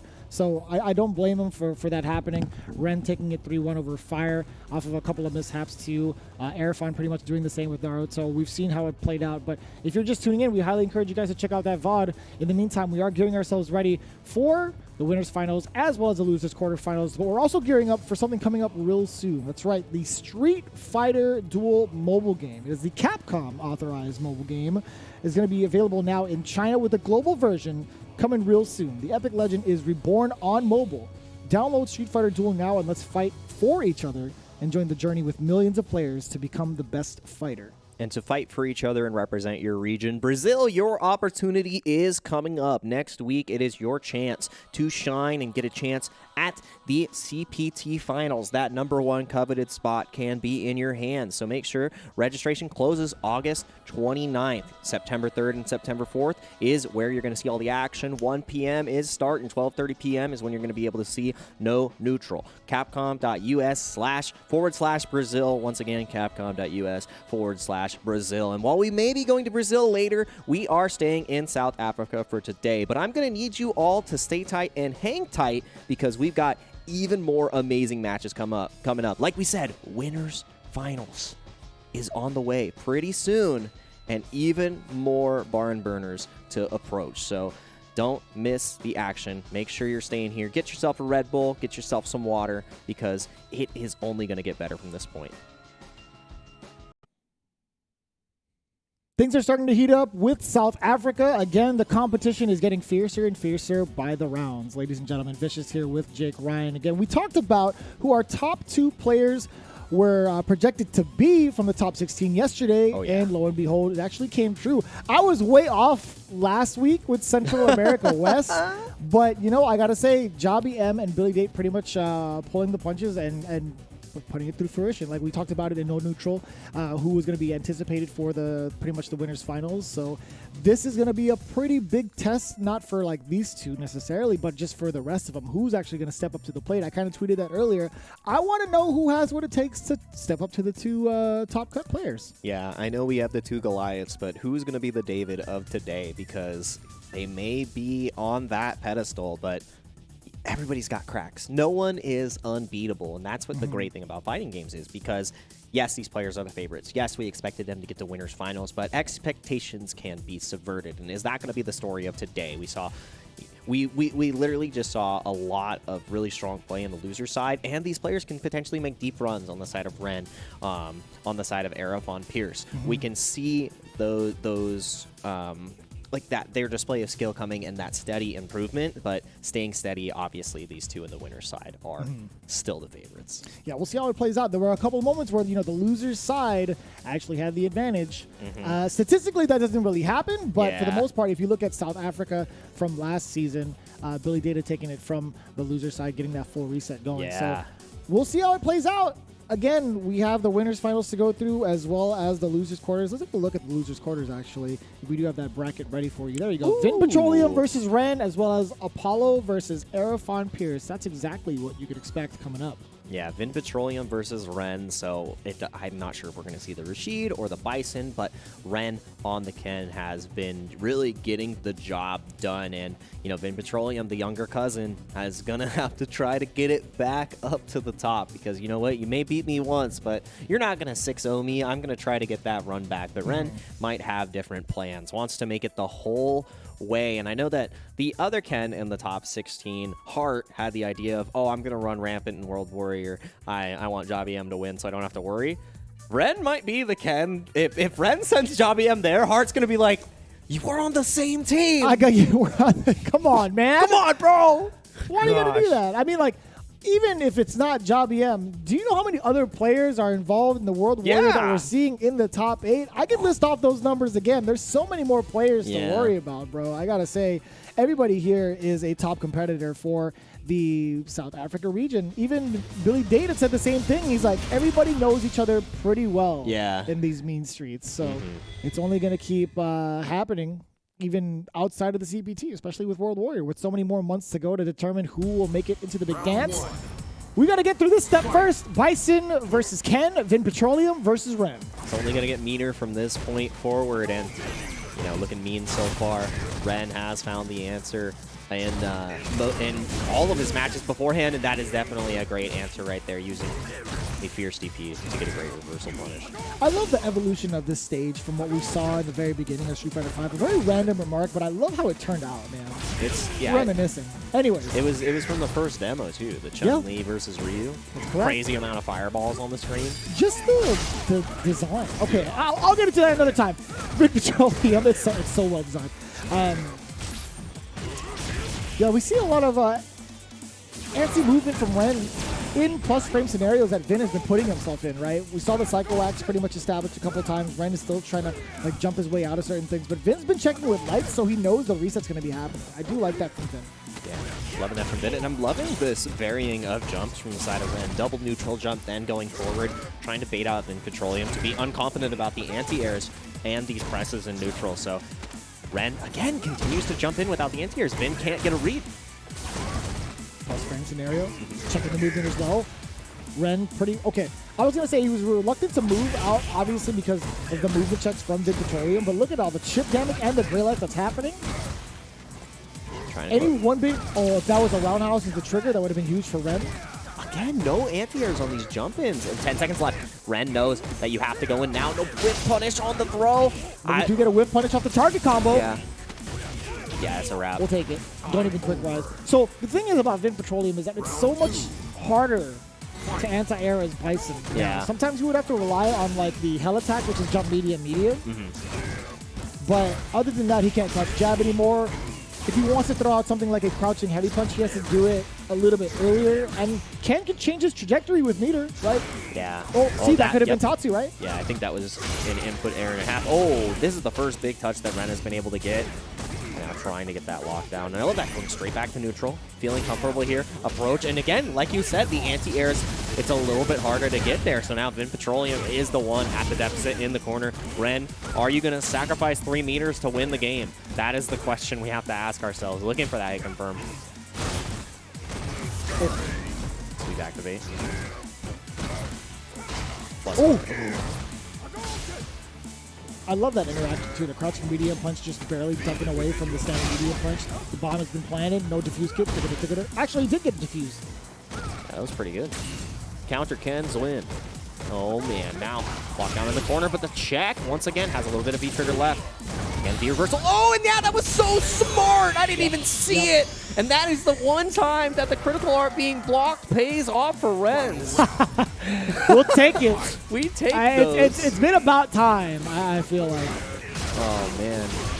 We have a T and C on the screen, but that was a little TLC. Giving the L over to Vin Petroleum right there. Ren, again, stuck in the corner, trying to escape here. Yep, get off. There it is, finally, the anti-air, the preemptiveness. You said you have to get it, but these jump-ins can no longer go on anti. Ooh! That's still out of EX scissor kick? I think so. Again, these movement checks have been so good, and you got to check yourself because one more interaction will do it. And the jab wake up, taking the risk. Ooh! No! Doesn't matter. All right, it was a fancy frame kill. We'll definitely take those. So what happens now, right? Ren is going to play the cat and mouse game for a while. Does get a big opener off the punish on the slide. Vin Petroleum still trying to play the life lead game. Now he's pressing the issue. Yep. And in that situation, because of that gray health build, that jab is all you need. And Ren trying to steal the turn. So first game, going over to Vin Petroleum. Absolutely love that. Forcing a timeout in the beginning. Ren fighting back and creating that chip situation with critical art. Finally a good utilization of it. Spending it all wasn't enough. Yeah. There was interest on that decision. Man, the APR on that is going to be so high, especially with the amount of risks and the current age of Ken. I gotta say though, if he had busted out with EXDP Yeah. after like the block Tatsu, I wonder where Vin Petroleum's mental would have been. That's a mental boom right there. R plus frames, and you're just sitting there as Bison. You're like, man, I don't even know. I think that jump was definitely the attempt at the medium, but not able to get it once again. And the anti-airs, like, that's the story of Ren's offense. As soon as he gets these jump ins and he gets to apply the pressure, it's so hard for Vin to escape. Ooh, yes. Oh, wow. the overhead. The first time he actually flexercised it, right? He's shown off that card for the first time in the entirety since top 16. Yeah, like, didn't been able to. Yeah, didn't show it off at all yesterday. It was all throws, and you made a huge point of that yesterday too. So, Vin Petroleum, you didn't even see that in the tapes. How'd you know? That was so good. Just enough damage. The last hit of the heavy Tatsu. Sometimes the neutral jump pays dividends against someone like Bison. He likes to move forward inherently with some of his normals, right? Even some of his special moves is just going to be charging forward. So it was a very good call. That's going to be tough. Nice. Yeah, Ren with the proper punish. Love that. From that far. Wow, you get full take that. punish. You sure do. You sure do. Again, has the full meter stock. Are we drawing the circle? How are we going to utilize this? Maybe a little EXDP action. Doesn't have the V-trigger just yet, too, so you can't be incredibly explosive. The range was just not close enough. The Ren still, every touch, giving him that edge. Oh, there's the hell attack. Finally. Yeah, the full interaction, air to air. There's that. Right now, you got to guess. Back throw? No, forward throw. Even more. That's going to be just fine. I like that a lot. Coming in from Vin Petroleum. And then 2 sticks of butter on the screen, too. It was a cheap win, and Vin Petroleum immediately establishing that pressure. Not afraid to spend. Oh, that was good. I like the stance so far. Yeah, busting out with the scissor kick. Plus frames after that. Keeping Ren in lockdown. The chip is pretty much there. The escape, even more so for Ren. Does get the big opener. The cross-up is so hard to contest as Bison, but it's all Ren right now. Plus frames. What are you going to do about it? Yep, continuing to lock down, but the sweep activate was there, and I love that aggressive V reversal. Not going to opt to try to go for the V trigger, but escaping the corner. Absolutely love that from Vin, and now all that effort gone. But now V trigger is available. Anti-air comes out, the preemptiveness, and that's the difference that we've been seeing from Vin Petroleum. The anti-air is coming in multiple different ways. Even the air-to-air, right? Yep. Utilizing the EX stomps is such a good tool. When you see somebody go airborne, you can respond with the head stomp. Although I will say, you know, it's not invincible. It's only invincible to like projectiles and whatnot. Yep. But you know, it's still a great tracker to stop somebody air to air. It's pretty consistent, at least. Yeah. Oh, you actually might be dead right here. DP follow up. Natsu first. Yep. Oh, it's gonna be so close. I do think this. No, is... you're hella good. Yeah. You're smelling the brunt of that fire. That is right in the heel. That's some Tar gold, foot. That's some gold bond right there. Don't know what's been going on with those feet, but they are fired up. That's gross. It really is. I mean, Ken's been kicking you in the face for years. At least Guile wears boots when he flash kicks you. Yeah, that's fair. Yeah. Yeah, there's no like sort of like residue, I guess. Yeah, exactly. That's gross. It is. It is steel toe though. That's It is. extra damage. It really is. Imagine like he's kicking your chin at the speed of sound with steel toe boots. You die.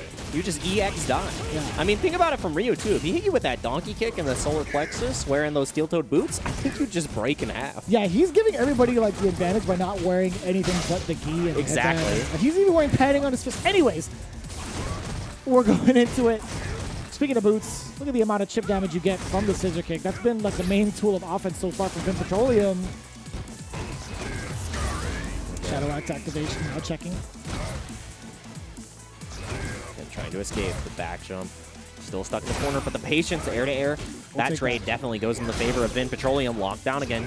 Got to be wary of the bomb, too, but the back jump once again. Back medium kick. Oh. Man, just dashing up in there immediately after the throw break. Nice B reversal. Again, all this great health is going to be so important, and not able to get the jump in. Tried, but that counter hit was huge, and that consistency is key. But Ren just not afraid to keep going to the skies. I know before we had that comment of only jump sometimes, just once. Yeah. Ren does not follow that rulebook. Not at all. And that was an early jump fierce, by the way. That was a counter hit that caught Vin Petroleum. Oh, and that's so awkward, too. And I love that. Just in time to get the punish off of the light and a full sequence. Just going into the uppercut. That was really smart. once again. So going for the whole sequence, but Ren being respectful. Yep. Oh, that hit such an awkward angle. If that crossed up, I would have been pretty sad about that. Super smoked. Good check on the dash once again. Not getting the hit though, but again, the screen position is the most important part here. Now, Vin Petroleum playing the same game that Ren had to play. That was so smart from yes. Ren.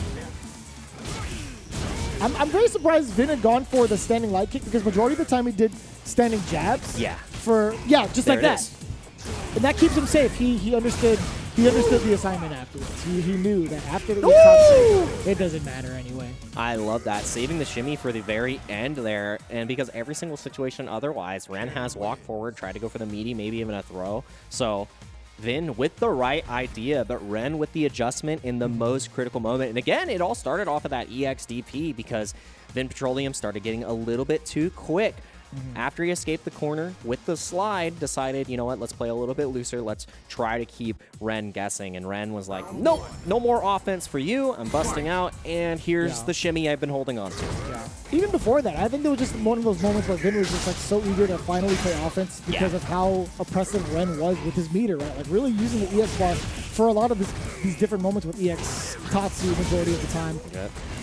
And I love that punish too, just the jump out for the reset, punishing the orb. Or the Psycho Blast, technically. Nice scissor kick comes out, and we're back to this neutral position. Ren does have the bar to work with. How are you going to utilize it this time? It's been EX Tatsu for the most part. Needed to block that. But again, the corner position is the most important here. Got out, and now Ken in that same position that made Vin a little bit hesitant. Run the offense once again. Man, Ren has gotten so many dashes unchecked. So many jumps too, and you have to be catching those at this point. But sweep activate, gonna be huge. V reversal to slow down. Look at the gray health. It's gonna be huge in determining this next situation because one more knockdown could mean your death. But true for both sides. Oh no! Yeah, I think more so for Vin than it does for or sorry for Ren than it does for Vin because like Ren is at such a deficit. Yeah, even now, Ren letting go of that critical art, I don't think it's going to be enough. He has like another sequence for sure. Oh, and the throw tag afterwards. Trip that jab was so good. You will build that meter off at the touch. You gotta be so careful. And again, look he at can't take any more block. Actually, no, he'll get V reversal. But it doesn't matter. Look at 8 seconds on the clock. And now, if you get locked down at all, you're dead! Yeah. So good from Ren. 4 seconds in Vin Petroleum because played the patient approach, needed to try to go for a contest, maybe with the jab we've seen before, but nothing comes out, and Ren says, I'm taking this opportunity. This is my moment. Vin with all the meter to work with. Finally gets the hell attack clean in anticipation for Ren jumping. Yep, there it is. Now the anti-airs are coming on deck. This is what we want to see from Vin more, before. Yeah. He's so much more aggressive. Maybe going to cut you off on that one, but look at this. He's just flying and schmooving around the screen. Trying to get redemption for that last round. What? That was so good. What do you mean? Oh, you're hella dead. Yeah. No, one fine, pixel. Yeah. No, not no, like this. No, it's not. Wake up, Tatsu. I have not seen that hit in years. I'm used to crazy taxi, not crazy Tatsu. And right now, forcing to the corner. Oh. No. Went for the... What? That was a wish punish right there. That was super ambitious. Yeah. Wow. I mean, if it hits, you're in the corner now. But... it didn't. Took the risk. It wasn't even like EX. No, it was just raw. It was just raw. Oof. Yep. Get those plus frames once again. I love switching right back to that patient playstyle. I don't know if we should play that. No, I want him to go pedal to the metal because Ren was getting a little overwhelmed. I mean, we've seen a lot more brash decision-making from Ren once that offense started from Vin Petroleum, right? Yeah, definitely started scrapping.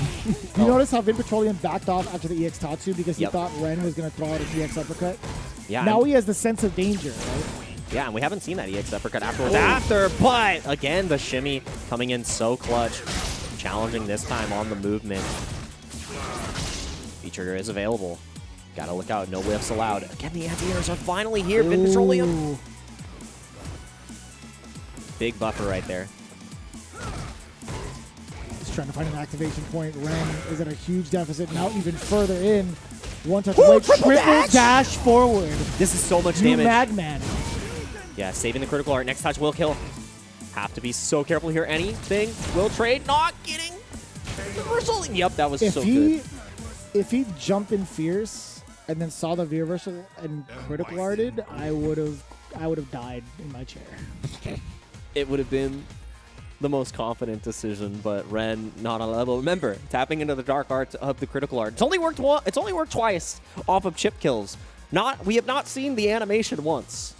He's done it twice actually so far. Yeah, twice chip. He's actually utilized that meter for the lesser evil, I guess.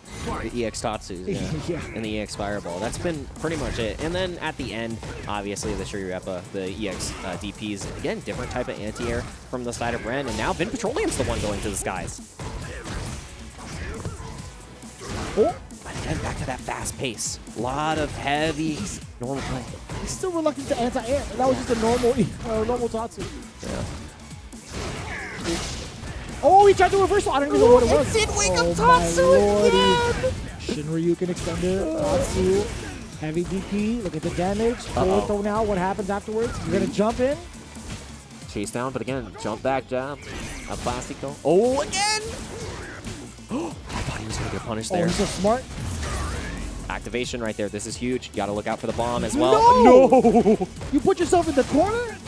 That's rule number one. You don't do that, and you can't press a button. That's the other rule. After the meter's been spent for EX Fireball, you are not allowed to press a button, sir. Yeah, we learned that yesterday when we saw the attempt of a press against Akuma, but being oppressed by the EX Fireball, you cannot be doing that. Set point now for Ren. This is our first game to go the distance. Oh, backing up again, respecting the DP so much. A lot of fear that's been instilled already for Vin Petroleum, pretty much pumping the brakes. He's using the V-shift to reset, and again, corner position is huge. Ren still playing this comfortable position, making Vin Petroleum hesitant to jump, and Word. Yeah, that was clean. Wasn't even a punish. I think it might have been a punish. Feels like the right one. He's still pretty close up. Oh my word. Yeah, still gets to save the rest of it. Didn't use the full trigger for the extended Shinryuken. Yeah, because now if you use the rest of that trigger right here, you kill on the next touch. No anti-air once again. Ren not being contested here, jumping over the fireball this time. Oh, and the spacing wasn't optimal. Oh, boy. Bet it all. We're going to the final round. This is the first time thus far in like the entirety of top 16 up until top 8, I think. Maybe? I could be wrong. There might have been one other situation where I think we went to this point, but again, critical moment for both of these players. Oh no, the jump arc change right there. Vin Petroleum trying to go for the anti-air finally, and that's why he's been hesitant to use it. I thought he was going to DP. I thought so too. Oh, the jump back! Wait. Spacing was wrong. He could have gone for standing medium punch instead of back. True. Wanted to do more damage, I think. Nice, the bomb. Cool, he was looking for... Oh, you did Psycho X! V-trigger is available. Do you try to V-reversal to get out of this corner situation, or do you save it for the damage? You got to make this decision fast. Oh, he could have... I think he could have done trigger off of that. Yeah. Just a little bit hesitant. Again, any touch will do it. Jumps in once again, and the same side, but the jump comes out. Next touch is the deciding factor for both sides. No bar on the side of Vin Petroleum. You threw a fireball? At that range? You can't take anything. Down to the wire, 36 seconds. Always looking for that activation so badly. 30 seconds. Oh, the dash block, but the grab afterwards. Vin Petroleum sending Ren out of the bracket. No movement check that time on the Bison, and it was neck and neck the entire time. But Vin Petroleum says, I'm coming for you, cousin, in the winner side. And you know what? Still a great showing from Ren. I loved watching their play this weekend, and you know they're going to have another opportunity in the World Warrior Series. It is what it is for the best of the best in the country, but I got to say the way he played it out, it could have gone either way. I think there was just that final moment where he was a little bit too eager to get that bust in with the with the V-trigger activation, or at least he was just trying to roundhouse. It wasn't going to lead to anything, right? Like roundhouse and the trigger is not a thing when you're in trigger 2, but he was fishing for like a counter hit, right? I think there was one pivotal moment he had towards the end where he could have activated to get the punish on the Cycle Blast, EX Cycle Blast at that. Yep. And Vin Petroleum didn't give another opening like that. Just stopped using it and was like, all right, we're going to play this normal heavy gameplay. And at that moment where he started respecting the standing fears from the side of Vin Petroleum and knew that anything would kill, got caught by the dash throw. And, you know, that's all she wrote sometimes. This time, oh, this was so good. I love that. How many sequences did he get with chip damage? I think it was like, what, two? Two in total? Yeah, 2 in total in that same kind of situation. 1 down to the clock. And it was both like very low time on the clock too, where Vin Petroleum thought he had the round, but, you know, played it a little too patient. But the patience paid off in the end. 3-2, our first game to go the distance. And man, what a match it was. And now, Apollo versus Aerofon Pierce. Claw versus, you know, the side of Apollo on the Guile and potentially the Cody. We haven't seen the Cody just yet. And I feel like either of these characters can do incredibly well against Aerofon. And, you know, I think Apollo has a strong shot, even though he fell 3-0 in the winner's side. Javi M is no slouch. So, I mean, it's you know, it's a chip on your shoulder, but we're going to see if you can take that chip and use it as motivation. I think there's a lot to be said here in this particular matchup. I think it's going to be somewhat similar in regards to like what Vega has to do to kind of get in. He won't really have these kind of opportunities to get past the boom unless it's within like mid to close range. I think preemptively throwing out standing medium punch to stuff out sonic booms would be pretty pivotal. But for the most part, I think rolling Crystal Flash would be able to like bypass the booms because there's a lot more recovery on that. So I think one thing that Apollo had lost to was not paying attention to the opponent's meter. That had been pretty critical. I think he has to do the same for this one as well. In consideration of the range and the walk speed even further. I think Vega is going to be even more of a nuisance when it comes to like the neutral phase, specifically for Guile. With that in mind, Apollo could easily just switch it up to Cody if need be, because we still have that pocket Cody that he had talked about in his questionnaire form. So we don't know if that's going to come to fruition in that particular matchup. I think that would be pretty cool to see Cody versus Vega. I think there's a lot that Cody can do to occupy that space, or at least deal the hurt in terms of like frame traps and occupying space with normals too. So we'll see how it plays out. I think Guile versus Vega is going to be just fine. I really want to know how that plays out, actually. Yeah, charging that bingo for those frame chaps is a potential option. I'm seeing on my bingo card, and bingo card has been filled. I have won because the side of Apollo is giving me exactly what I wanted. Crime Sway is, B-I-N-G-O right there. What's the dog do? No dogs on the stream, because now we are fighting for the grand prize. Dude, this stage is so sick. Like, when you talk about, I know we talked about it earlier, but the stage design in this game, so good. Pretty good. Pretty good. Pretty good. And these players are pretty good for their region as well in the top 8, trying to get another opportunity to move forward and fight. My God. What a set that we have coming up. Last one went the distance. Are we going to see a similar fashion? What a jump in. No fireballs allowed. Ooh. Dang. He is laying on the hurt. That's a lot of damage. Oh. Not again, not like this. Okay. Woo, Aerofon Pierce. Already looking at a pretty clean round 1. A lot of a lot of gauge down below as well. Yeah, nearly a perfect right there, but we're going to see the damage that Cody can pump out now. And this pressure can contest at this range too with Claw.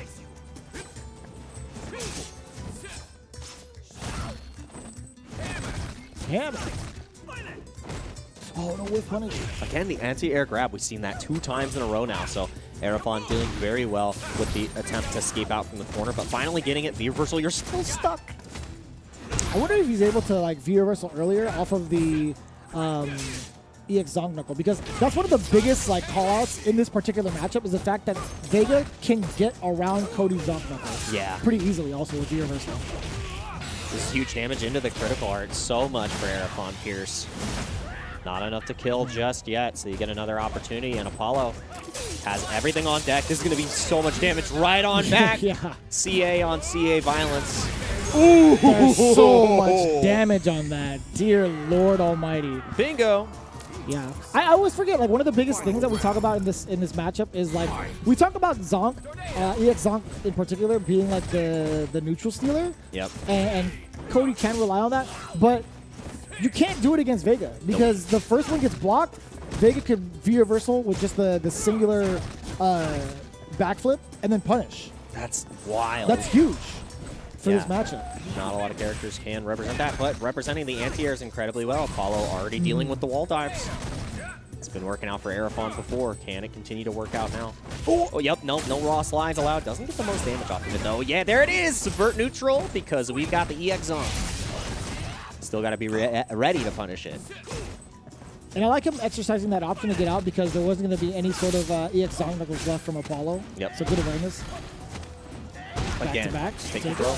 Ooh, that was Sky clean. High Claw. There it is, anti-air once again, and gets the activation off that, the run under.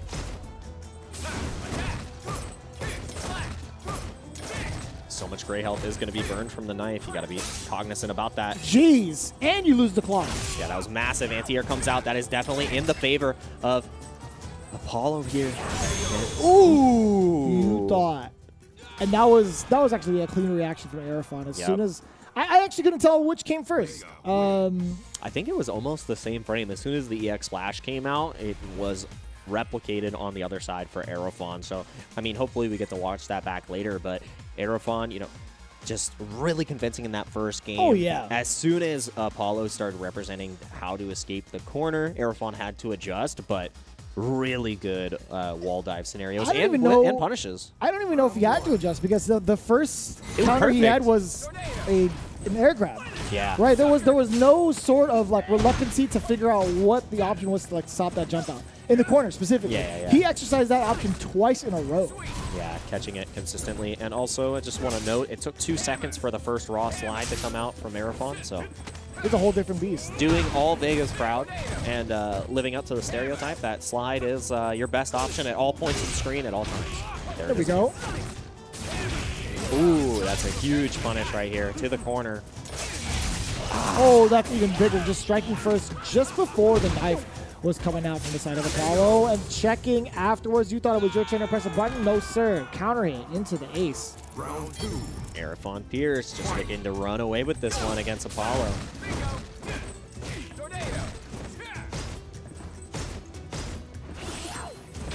Nice, no anti-air that time. And now pushing to the corner once again, but we've seen Aerofon escape before, and yeah, there was the V reversal on the first hit of the zonk, no punish afterwards. That was the second one. Oh, it yeah, was, So yeah. the second one, he decided to use the V reversal rather than the first. Gotta be a little faster on that. Could done it again. Yeah, probably wants the V trigger. We're gonna see a sweep activate here pretty soon. Ooh. Oh boy. There it is.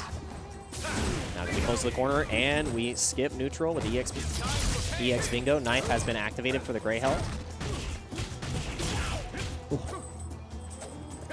Get back to neutral. Only one more decision to win this out. You have to deal with that range of the knife. Goes for the EX, trying to punish the fireball again, but the hard read gets punished. Love that from Apollo.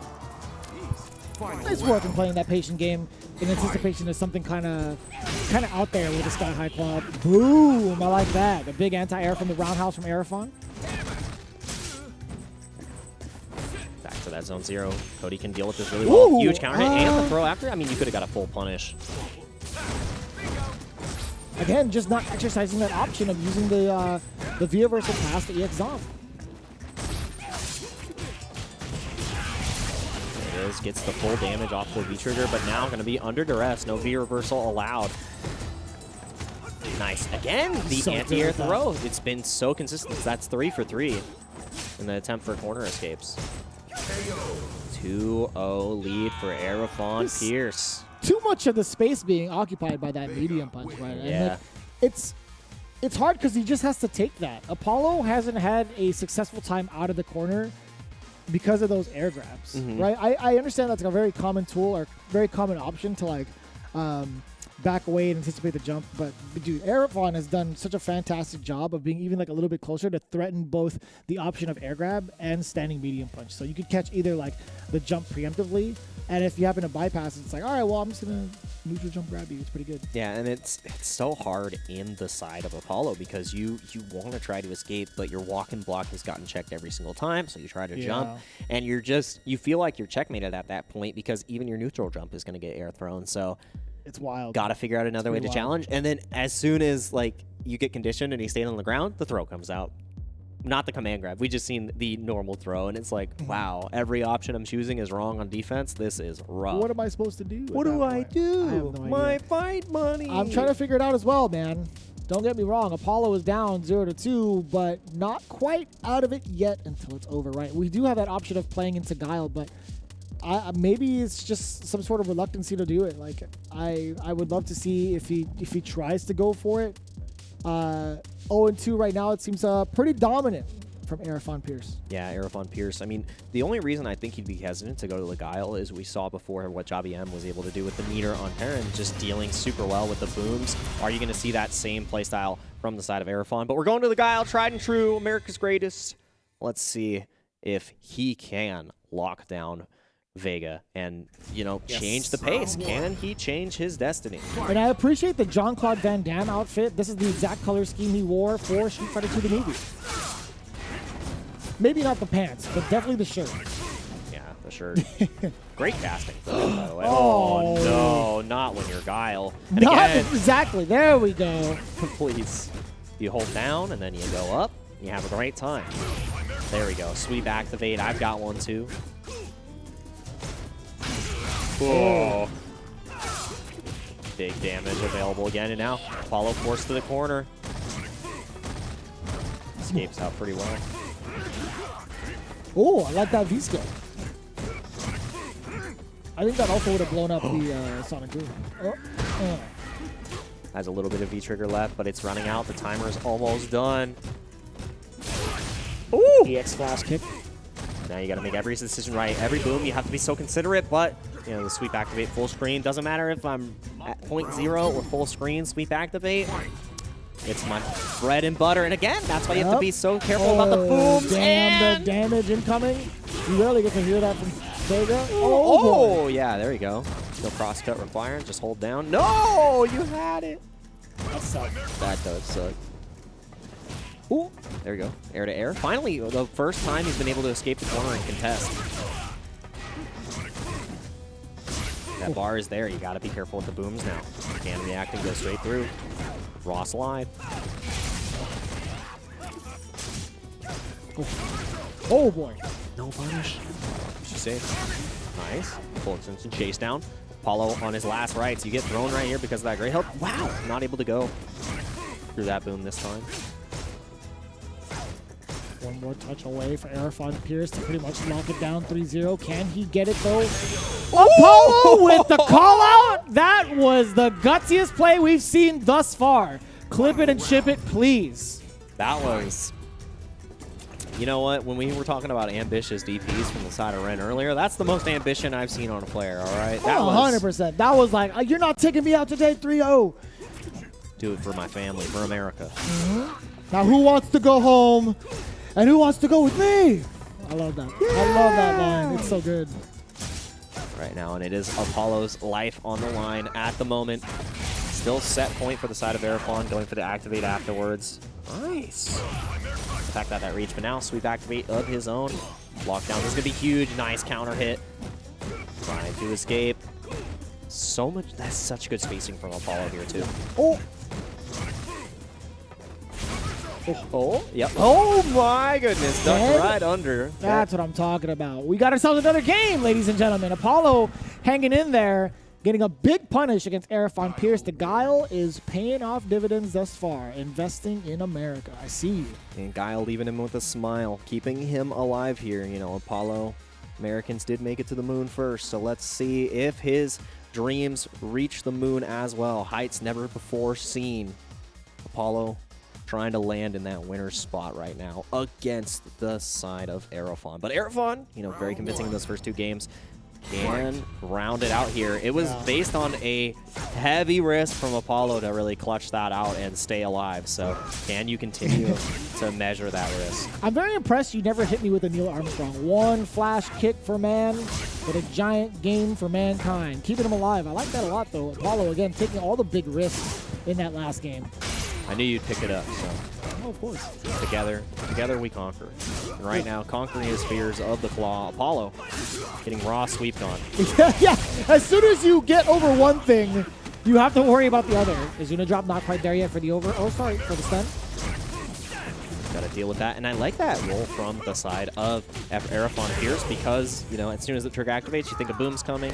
But boom goes the Dynamite Apollo down to set point once again. Very aggressive too. The Zuna drop not even insights. Ugh. Do it again. In the corner you go. I thought he was going to do it again. The reset. Now he can throw. Oh, the block on the overhead. Yeah, and that's the first time it's been represented as well, so Aerofon ready to go. No one's getting overheaded in these sets. Yeah, to be fair, though, that is a target combo, so it's like after you block the low-medium kick, you kind of cover back anyway. Yeah. Looking for the frame trap here. Aerofon slightly walking out, utilizing that walk speed, but again, a double dash. Has the critical art. Could have finished off right there. That's true. Oh, boy. Oh, boy. Don't get command grab. Oh, there. He knew. He knew. He knew it. We knew it. The American people knew it. You got it. You were in the earpiece like it's coming. It's all right. Check your vitals. Yeah. Get out of that situation. It's looking rough. Yes, sir. Apollo. Staying alive again. Anti-air trade. And I like that. Getting a little bit more active with the booms. Checking Aerofon saying, are you guessing or are you reacting? And that's definitely a reaction and a half with the air throw. But get off me! That is the guess, and that is a big one that pays off dividends. Investing in the flash kick yet again. Apollo cleared for takeoff, and now, that could have been big, but I don't think he had the charge. Sky High Claw, the side switch. Uh-oh. So scary. Got to be wary of the command grab, but the raw sweep, I got it too. V-trigger comes out. The delay. Next touch will kill.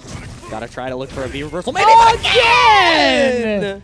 I can't believe it. Apollo taking full advantage of Aerofon's reactions 2 times over. I will say the very delayed upside down kick, the gift that keeps on giving. Nobody expects the upside down kick from anywhere on the screen. My man just holds himself completely upside down vertically, and he's like, I got this. How does he still kick? Take a picture.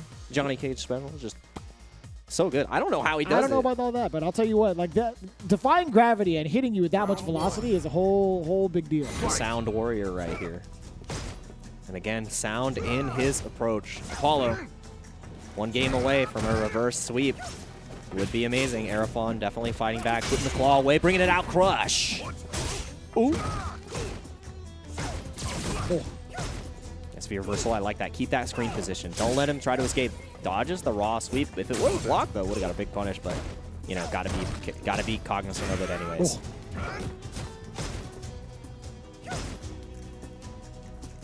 And look at that, just the intimidation from the medium punch. He's still within range. He wants to try to catch a Sonic Boom, and Apollo being very wise about it, too. Really picking and choosing his spots when he wants to throw out a normal or a Sonic Boom. That's one for the crush counter. Again! Oh, my God.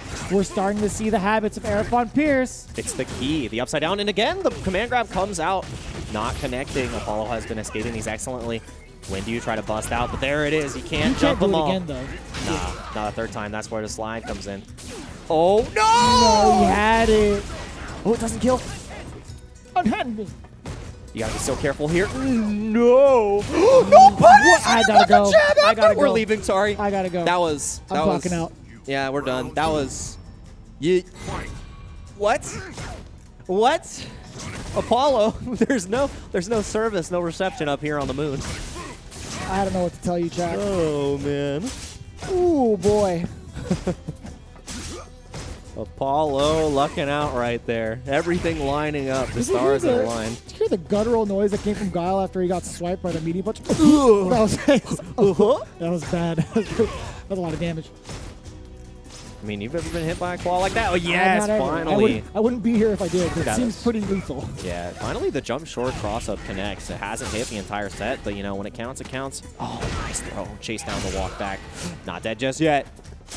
There it is. Final game, final round. Again, going the distance in these losers matches, showing how close these players are in skill. You know, Aerofon gets to be a little bit more wild with the amount of meter that he has. Yep. Expect maybe like a EX Sky High Claw, something to go airborne with. Yeah, you get to spend, spend, spend. Don't be cheap on the first date. Uh-oh. No, he's actually going for the patient approach. Standing medium punches a lot. Oh, yes, catching the throw, but no. Or sorry, catching with the low, I should say. Oh, again, punishing the reactions. No. That has been the key to Apollo's success so far. That is huge pickup right there. Not whipping this time. Neutral jump. And the chase down on the reversal. Next hit will stun and potentially decide the game. Are you going to be able to hold all this? Trying to go for the shimmy. Raw my sweep. God. Critical Art. No way. Are you dead? You might be, but the scaling is a lot. It's going to come down to the You're last dead. touch. No! No way! I thought he was deader than dead. Oh, And you but it are. doesn't matter. Wait, was that? Oh, come on, man. That safe jump being exercised was pretty clutch from Aerofon Pierce. I thought he would have gone a little bit more wild than that, but there it is, ladies and gentlemen. That was the closest set we've had thus far, and it came via Vega versus Guile. I mean, Cody a little bit earlier, but Aerofon Pierce. Man, Aerofon Pierce really able to close that out, and that was the best confirm you could possibly get in that situation. And the safe jump at the very end, taking away the flash kick option that Apollo would want to represent. So, wonderful stuff. We didn't really get to see Apollo thrive on the side of the Cody. A couple of rounds here or there where, you know, there were opportunities to win, but the Guile was everything here, especially with the competent decision-making on the flash kicks. Obviously falling at the very end due to the risky sweep, but you sometimes you gotta send it. That did so much damage too. As it should. That was a big guess, a big bet, and it should pay off dividends, to be honest with you. But man, it went down to the wire. There was a big hit confirmed that could have been This hurt. Dangerous. Right here, What's this that, moment. Aerofon Pierce? Yep. And then, oh no, I don't even know what that was. He didn't even know what that was. He pressed standing medium punch. He's like, oh, did I get it? I didn't reach that. Did I win? Oh, That- and this right here. Yeah. Like, what happens after this, right? You use critical art, pretty much close to death. That could have been like, it's literally Magic Pixel. But this, is the timing proper? It is. Yeah, the timing's proper. Yeah, and we have a proper top four right here now.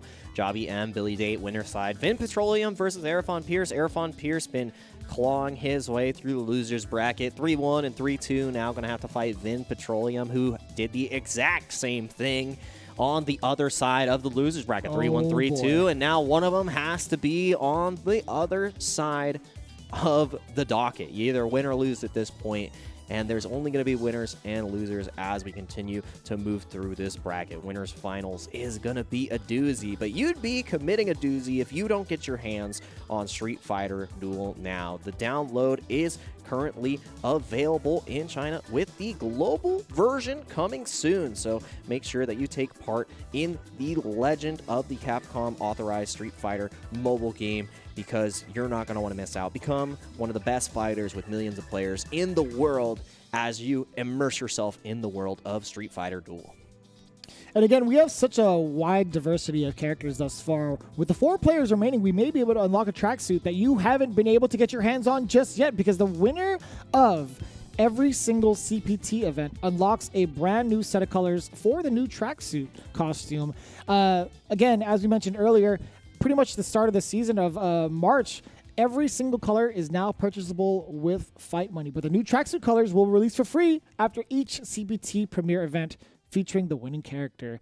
And again, towards the end of Capcom Cup, or actually towards the conclusion of the Capcom Pro Tour, every single tracksuit, eventually, all the colors will be available. So again, be sure to pay attention and root for your favorite players as we get through each and every one of these CPTs to get some of your favorite tracksuits, because some of them look really clean. Like obviously the 3 that are shown before you right now, we did see Central America West represent that color of Luke earlier. Yep.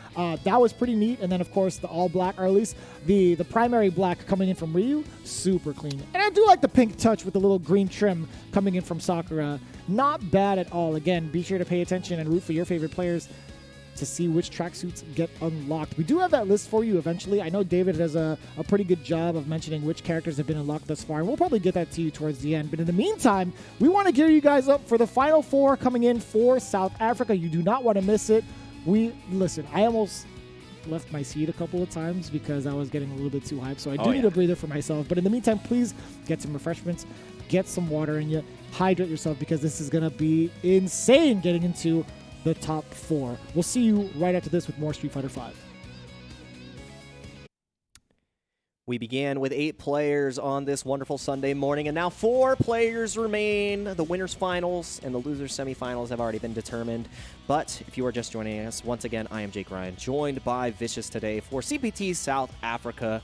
And And it has been one hell of a day so far. I gotta say, it's starting to ramp up game after game after game, right? We had our openers with 3-0s and 3-0s coming in from the side of Jobby M as well as Billy Date, which is exactly what we'd expect from our winners finals. But going down below as well, we had 3-1, 3-1s, then 3-2s and 3-2s. I enjoy me some more Street Fighter V, and I do enjoy the way that it's been paced out thus far. And you can see where it leads up to in the loser semifinals as well. Vin Petroleum versus Arifon Pierce. That's going to be pretty exciting to see. But, of course, we got to see our two kings of South Africa first. Jobby M versus Billy Date. The fated matchup yet again. Yeah, we talked about if anybody would be able to take down the Goliaths on the top side. You know, no pun intended for the side of Jobby M. But it's king versus king here. No challengers have approached just yet. And this could go either way. Last time it did go in Billy Date's favor.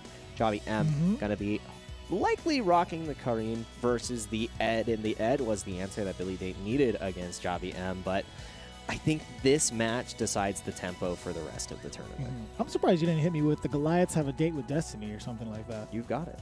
Sometimes. I know. Only on the weekends. I know, but that's when you commentate. Well, that's fair. That's the perfect time to have it. So, I mean, there's a lot to be speculated with between Jobby M and Billy Date. If you had considered what had happened the year prior in terms of the finale as well. Like you talked about how, both of these players got first and second respectively.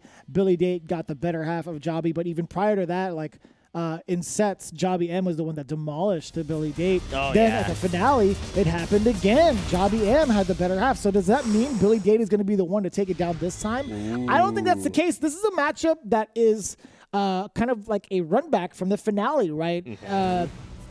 Jobby M had exercised this option of Nash to face off against Billy Date's Nikali and Ed. Yep. So, I mean, potentially if we see Jobby M get a lead early with this Nash, maybe we see the switch to Nikali. But for our winners finals, Goliath Jobby M versus BBD, Billy Date, Charlie versus Ed. It's going to be really exciting. I was like, who? I was like, oh, yeah, that's his other name. Yeah, Charlie Nash. That's right. Guile's friend. Ooh. Now, is it Edward? Is it Edison? Is it like... Ed, what is Ed short for? That's what I want to know. Eduardo? Eddington? It's like Paddington, but Eddington? I want to say it's Eduardo. Yeah. I mean, I believe it. Oh. Ooh. So far, it's been... They were slugging it out initially. Man, what a response from Jobby M. He's like, you'll get that fireball out of my face. Don't even try to like, fake me out. We're not playing around with that. That is so good. Oh, a little bit too far there, and then now you're stuck under duress. One more V-trigger use to utilize. Lockdown, but not even needing the V-trigger. The throw comes out, and the patient stare down. V-shift was huge, but right afterwards. Good block on it. And again, Jobby M didn't have to spend any resources there, but Billy Date, still has a bar on deck after winning. Yeah, I wonder what the option was from Jobby M after the V break. Right, because you are negative. You're not punishable, but he was still caught standing up. I mean, you could DP. But again, that's a risk beyond a risk. No, I don't think Jobby M could have DP'd. Oh, really? No, he cannot. Like, I don't. That's not. I don't think that's like that has any sort of like invincibility on the EX Sonic side. Oh, I got it. Or at least on startup, I should say. Okay. Oops. I like that. Backing up from the corner, giving up that position just a little bit because confident in the life lead now wants to play that normal neutral game, but V-trigger has been activated. Ooh. Nice. The Sonic side still a big threat. The guard break as well. Yeah, that was a plus scenario, and Jobby M actually doing a really great job of jumping out to keep himself a little bit safer than most. Yeah, that was so smart. Getting that that reset opportunity was so imperative for Jobby M. But quite an expensive feat, though. Like, getting that round at the expense of, like, the full critical art, I don't know how much of a deterrent that's going to be for him securing the game. Yeah, it definitely has the opportunity to build it back in this third game. I mean, in this third round, but, big cost. I mean, we saw it before in the day where, you didn't cash out and you ended up losing, but, not losing any steam. Great anti-air throw. Ooh. Ooh. Oh, big extension. Go back. Oh, no, it's still do a throw. That was such a good throw. Oh, that was actually mad unfortunate for Billy Date. Yeah, that was stun situation right there, but not able to get the read on the throw. No anti-air this time. Tried to go to disguise, but going straight into the dirt. Billy Date getting the first game looking a lot like last year. So that was actually pretty interesting, right? He used the fireball to nullify, or at least the startup of the fireball to nullify the Sonic Boom, and then went through with it. You saw Jobby M try to utilize that one strategy he had with Sobot Kick to stuff that out, but it was a different kind of timing that actually bit him in the end. So I want to see him kind of clean up that timing in anticipation for the fireball, but at the same time, it's like if you're trying to pursue your Sonic Boom, I don't think you even have that option in the first place, because anything you do afterwards would be a little bit too late. Yeah, I think that's a really great call out. Again, no anti-air once again. It's only the one time we've seen it with the air throw, but Billy Date's been getting away with these jump-ins. Get back to this early, you know, counter poke heavy game.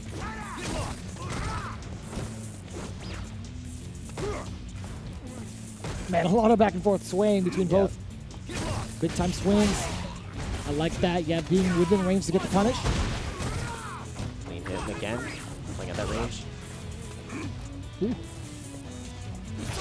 It's so hard to punish Sobot Kick consistently too. Yep.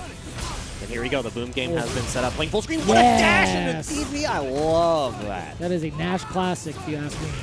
Certified Nash player right there. Yep. Spacing wasn't correct that time, so not able to get anything afterwards. Just gets the pickup. There's so much damage. Oh my god, you're dead. Yeah. Even if this... Yeah.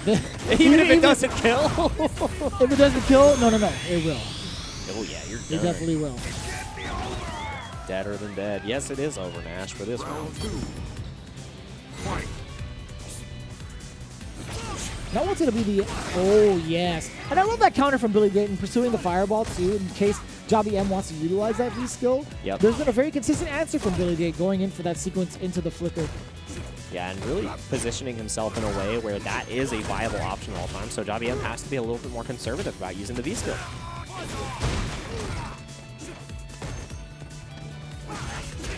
That was such a weird angle to even try to anti-air. That was unfortunate for Jobby, but Billy Dayton still... Yeah, you know what that is. Man, I love this character. Sometimes you gotta jam. Just piano all the buttons. Woo! That was such an awkward exchange, too. I didn't even know what side he was going to be on. I don't think Jobby did either. On the right side of this matchup so far, Billy Date playing it so slow with this life lead.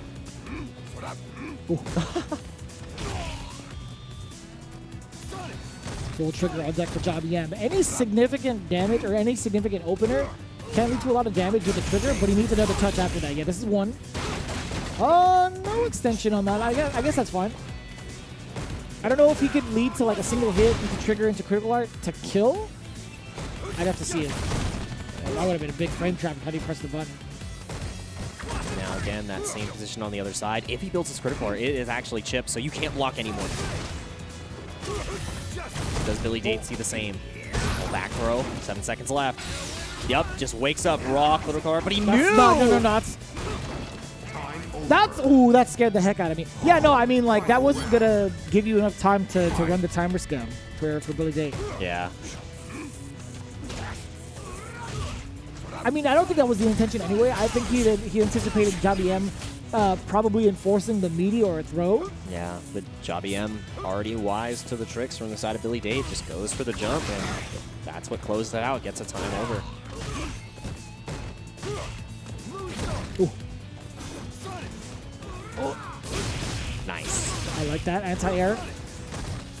And it's so important, too, to establish that, like, just knowing full well that Billy Date is eventually going to take this guy, or at least still be ready for it to kind of deter the jump-ins. But it didn't happen. Billy Date actually went for the jump-in again. Oh, finally. V-skill actually connects as a counter hit right there. No fireball present, but one more touch will do it for Jobby M, trying to even up the score. Locked under this. V-trigger pressure.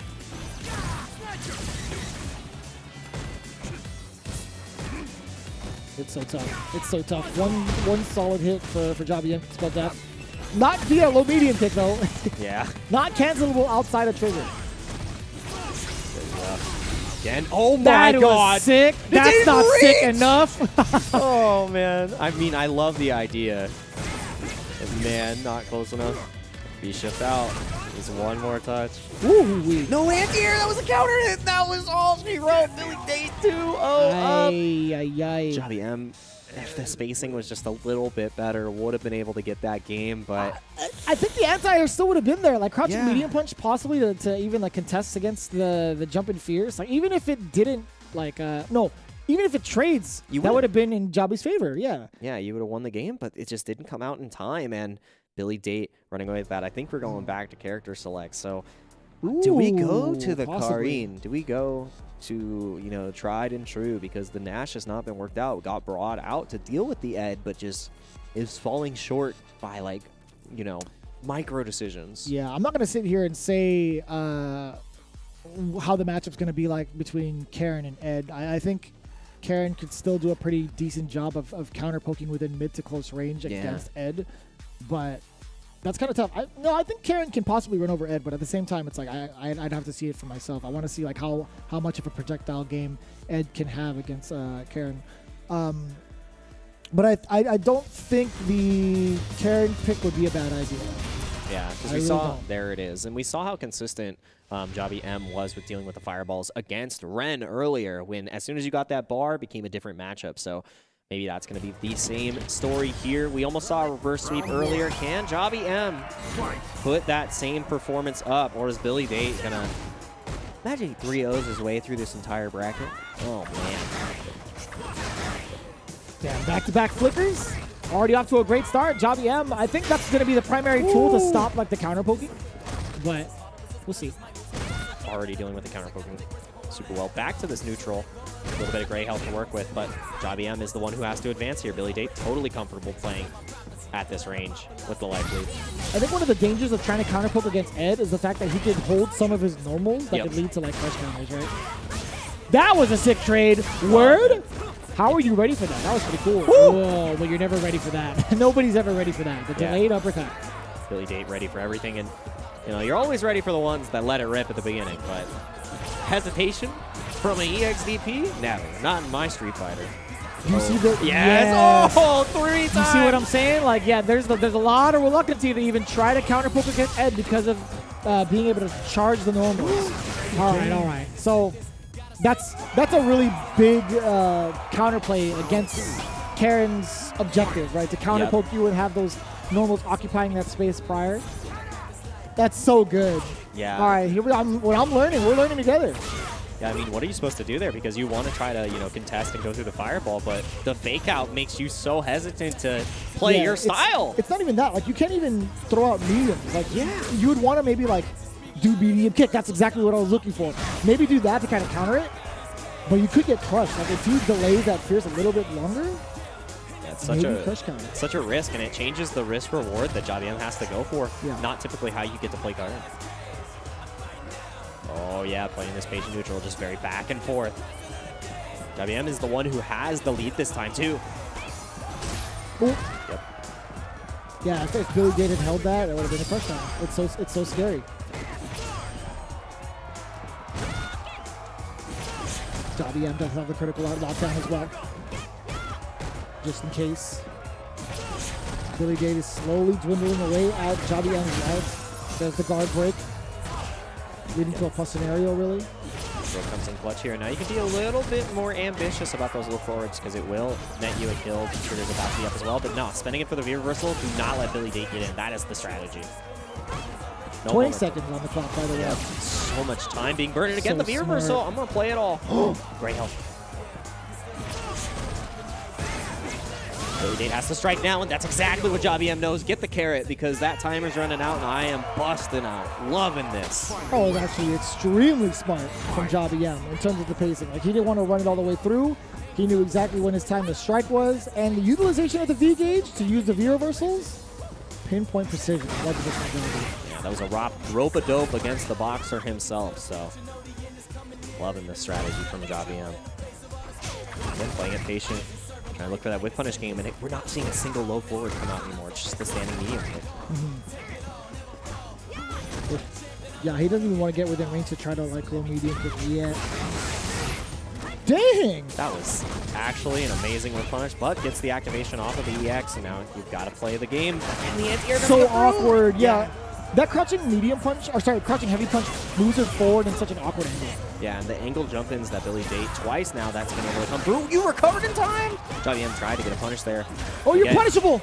Oh, no, you could have finished it right then and there. That could have been it for Billy Date. Jobby M does get the momentum swing now. Watch out for the frame traps. Backing off a little bit. Jobby M is at a huge deficit. Billy Date gets back thrown into the corner. Yeah, one more opportunity to fight back. Jobby M was lights out. And, you know, you do not miss out on those opportunities. Thought maybe a jump was coming through. That was a psychic read. Uh-oh, plus frames. Oh, and there it was. The shimmy finally comes out from Billy Date. And another 3-0 on the board. I actually took a look at the bracket right after we went through the character select. And that means Billy Date has not lost a single game this entire bracket run so far against Jobby M, who, you know, literally told everybody's got a plan until you get hit. What was your plan when you got hit? Because that was some sweet chin music from Billy Date. Yeah, I did like the patience being demonstrated from Jobby M with the Karen play. I will say there was two different sides of him. Like, we saw the aggression from Nash being able to occupy that space with a lot of the Sobots and had some of the answers for the fireballs. But Billy Date stayed absolutely consistent and adapted to both sides of Jobby M's gameplay via the Nash and the Karen. I got to say, that was extremely impressive, looking as sharp as we saw from his debut. No, I will say definitely sharper. Having exemplified a lot of patience in both matchups. Yeah, the blade has been refined, and I love that you point that out too, because the Karine started playing incredibly differently, you know, not really playing typical style. Low forward was not represented at all, but Billy Date still had the answer, and you know, all the answers on deck. Played the timer in a lot of these situations too, where Jobby M got the better of him, but you know, that was unfortunate. Yeah, you know, just not having the correct spacing, and there was a lot of those situations where Jobby M was so close, but Billy Date keeping composed. It's not over till it's over, and until you see that KO sign, you gotta stay composed. And Billy Date was the epitome of that right there, finishing out with a confident shimmy. And again, 3-0, 3-0. Sitting pretty in grand finals, and now Jobby M is awaiting the winner of Vin Petroleum or Aerofon Pierce. So Vin Petroleum still has the cousin fight opportunity. Yeah. But you got to beat Jobby M and Aerofon first. But I'm glad that it's in that position, right? I was talking about the stories that could be spun towards the end, and I'm really glad that Vin Petroleum and Billy Date don't have to eliminate each other from this stage of like losers. Yeah. You know what I'm saying? Like, that's very important to tell. And seeing Ed get played is good for my soul. Me too, Perzano. Yes. Without a doubt. Like, no, I mean, I love seeing the representation of characters thus far. It's a very unique kind of thing to see, like Ed up there, even Nash up there. I know Nash was a little prevalent on in the seasons prior. He did get significant buffs, but we haven't really seen him as quite as often, to be honest with you. Yeah. So seeing all this character representation is a critical part of why the CPT is so important, because South Africa getting represented, like, we have seen, I think, more characters in this bracket than we've seen in any other region. Like, a lot of flexibility. Secondaries, you know, third characters as well. Characters that weren't even on our sheets. These players have such depth to their playstyle and really adapt and adjust to the way that the characters thrive. So that's why these players have been thriving, and now still have the 4 left. But man, oh man, this losers match that we have coming up next, Aerofon having a tear through the loser side, but it was 3-1, 3-2 on both sides of this losers matchup, and we can't go to a 3-3. So one of these players unless no, I'm just kidding. That's totally Can you imagine a double KO at the very end? Be like, they both win. It's Jobby M versus 2. That'd be kind of... That, give me the new game mode. Is that what we're looking for? That'd be pretty cool. You're going back to like the Alpha series with dramatic battle, 2 versus 1, Ryu and Ken versus Bison. That'd be pretty high.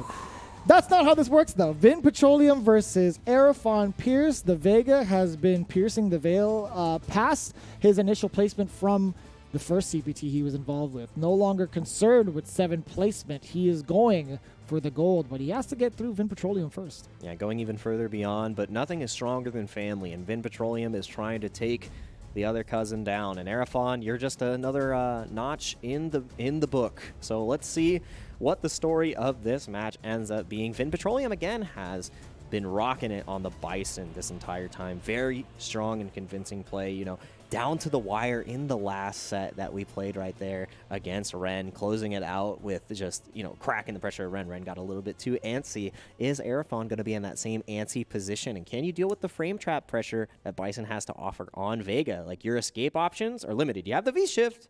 Your V-reversal might get blown up. So, I don't know. Can Vin lay down the bombs? Because that's the V-trigger we've been seeing for the most part as well.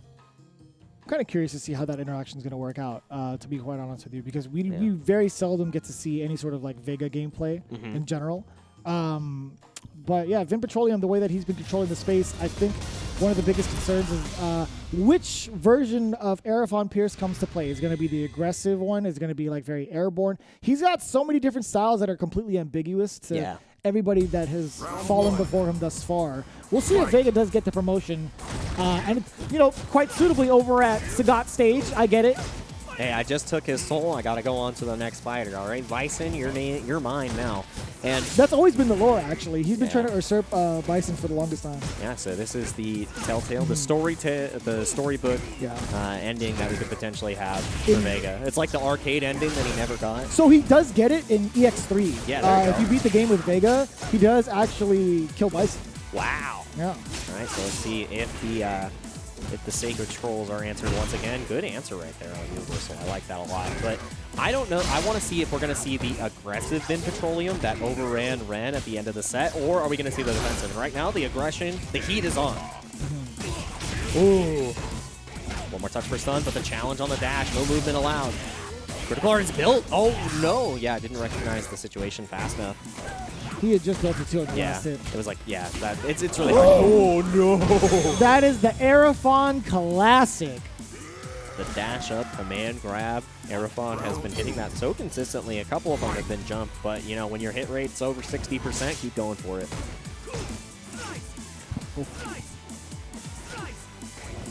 Switching it up, no longer being in an aggressive pace. Vin Petroleum playing it slow.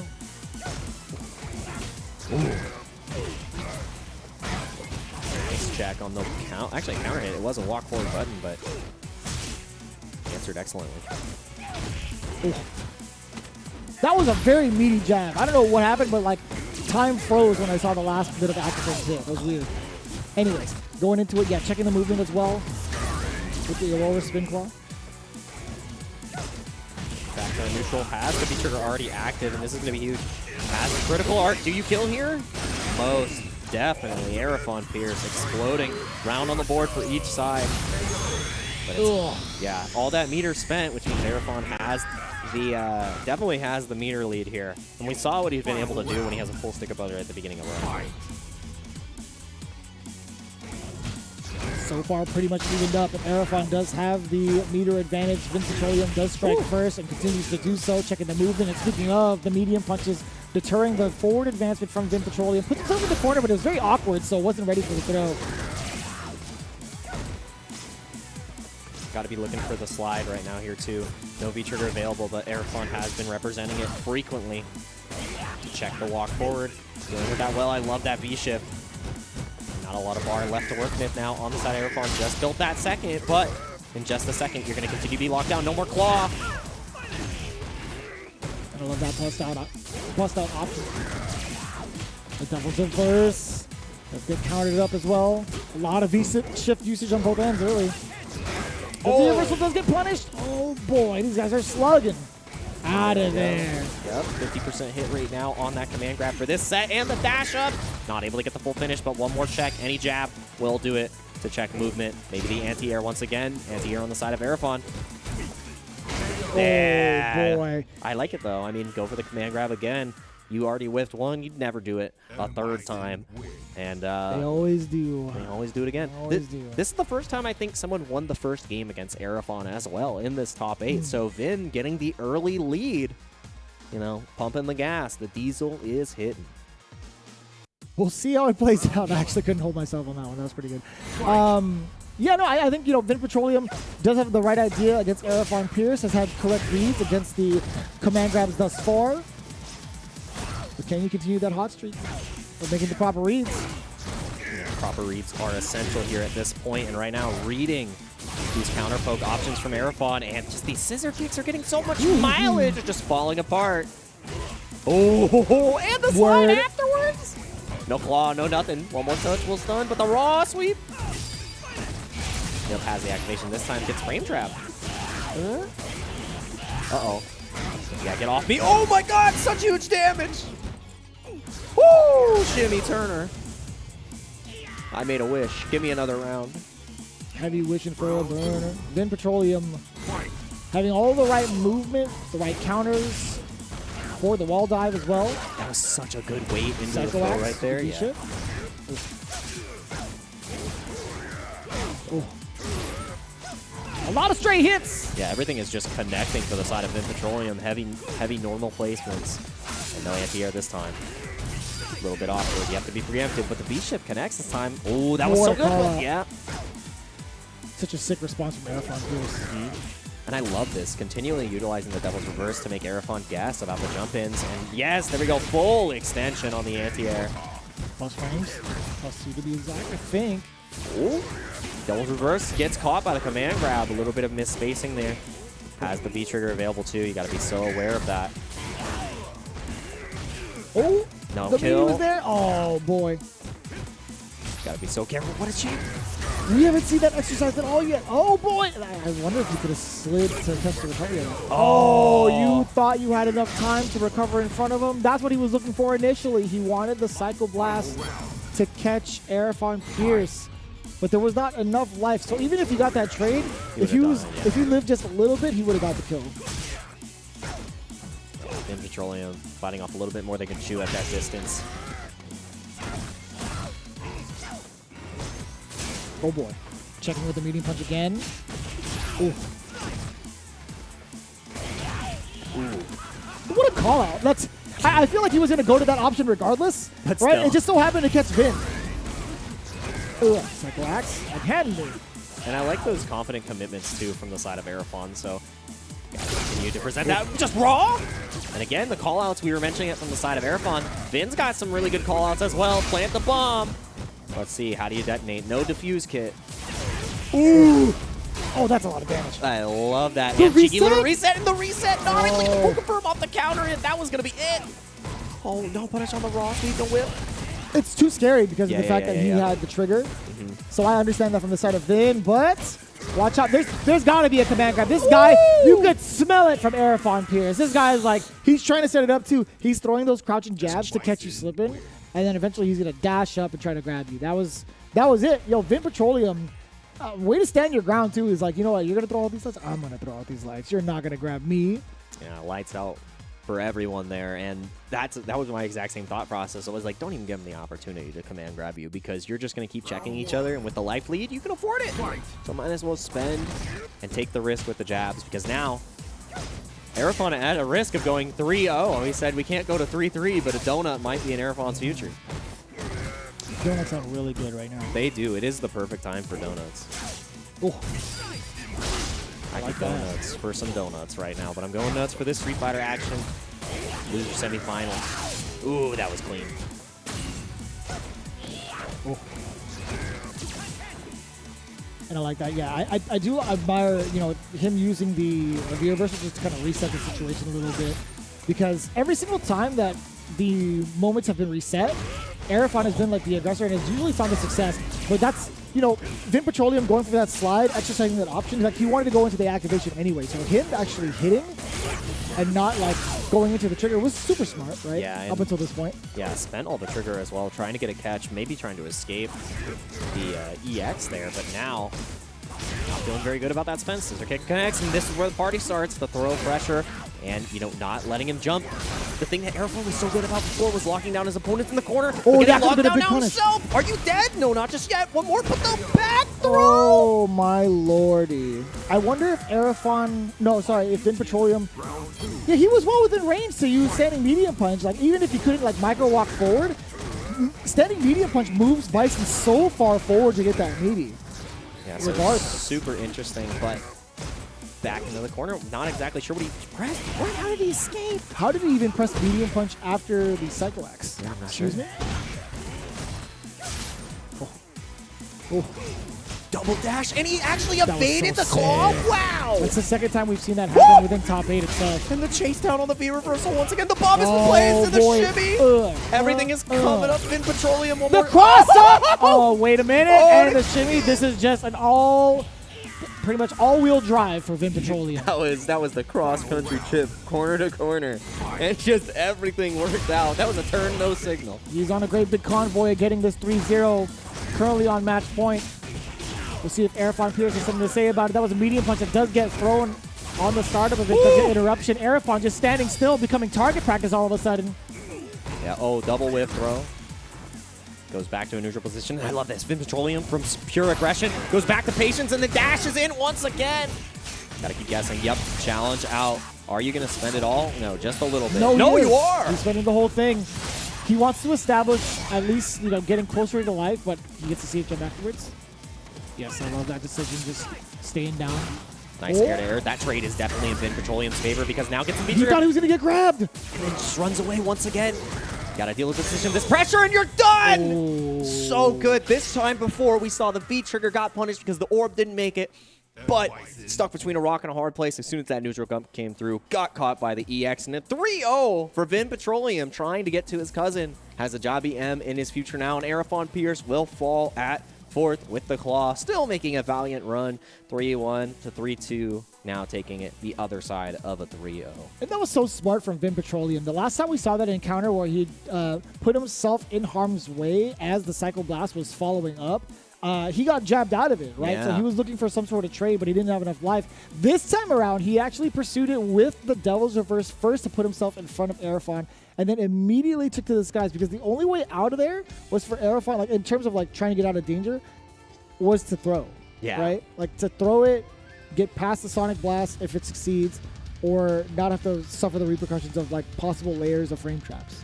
Yeah, and I mean, at that point in that like deficit, making that decision, it's so hard. And I mean, getting caught by the orb, like you did technically the right thing, but Vin was on the next level, already knew that you were in that trap of a situation, and could not handle any more frame traps, could not handle any more pressure, and Aerofon just started running away with this. This was an unfortunate back throw situation, but that was super unfortunate. Yeah. Well, it depends on which perspective, right? True. Aerofon was like, I'm nasty. We'll take that. Yeah, and this was so huge right there, and the throw did come out. So Yeah. made the right decision. That would have got you away from the fireball, but Was it a command grab? Because like No, I Vega, think it was regular. Vega usually doesn't like move that far forward unless it's like a command grab. So I don't know. That would have been funny if it was, because I'm like, man, way to go out with your like trademark move. I like that a lot. yeah, that would have been the biggest brain decision, and sadly not able to represent that. Aerofon is falling, and now Vin Petroleum is going to have to fight the likes of Jobby M, and this is what we were talking about. This is the potential for one of the Goliaths to fall, quite literally here, because Vin Petroleum may have lost Billy Date 3-0, but Jobby M on the other side. Maybe it's something in the water of the family secrets to defeat Jobby M. Has it been given to the side of Vin Petroleum? Because I would imagine there's definitely been a lot of meetings in terms of like prepping themselves up for the CPT, because we've seen that kind of camaraderie between the likes of other regions too, like Minardi and Kaba. But I wouldn't have any doubt in my mind that Billy Date would have prepped his cousin Vin Petroleum for this very moment. But at the same time, again, we saw from the quote from Billy Date that everybody knows each other in South Africa. Yeah. And like, it's not going to be the first time you see these cats within the realm of like top 16, let alone like the top 8, right? You would see them also in something like a World Warrior, right? You'll see them pretty consistently all across the leaderboards too. Yeah. So it's been very impressive thus far. Right? We do have to halt the action for some Street Fighter V to let you know that there's Street Fighter Duel coming in really, really soon, right?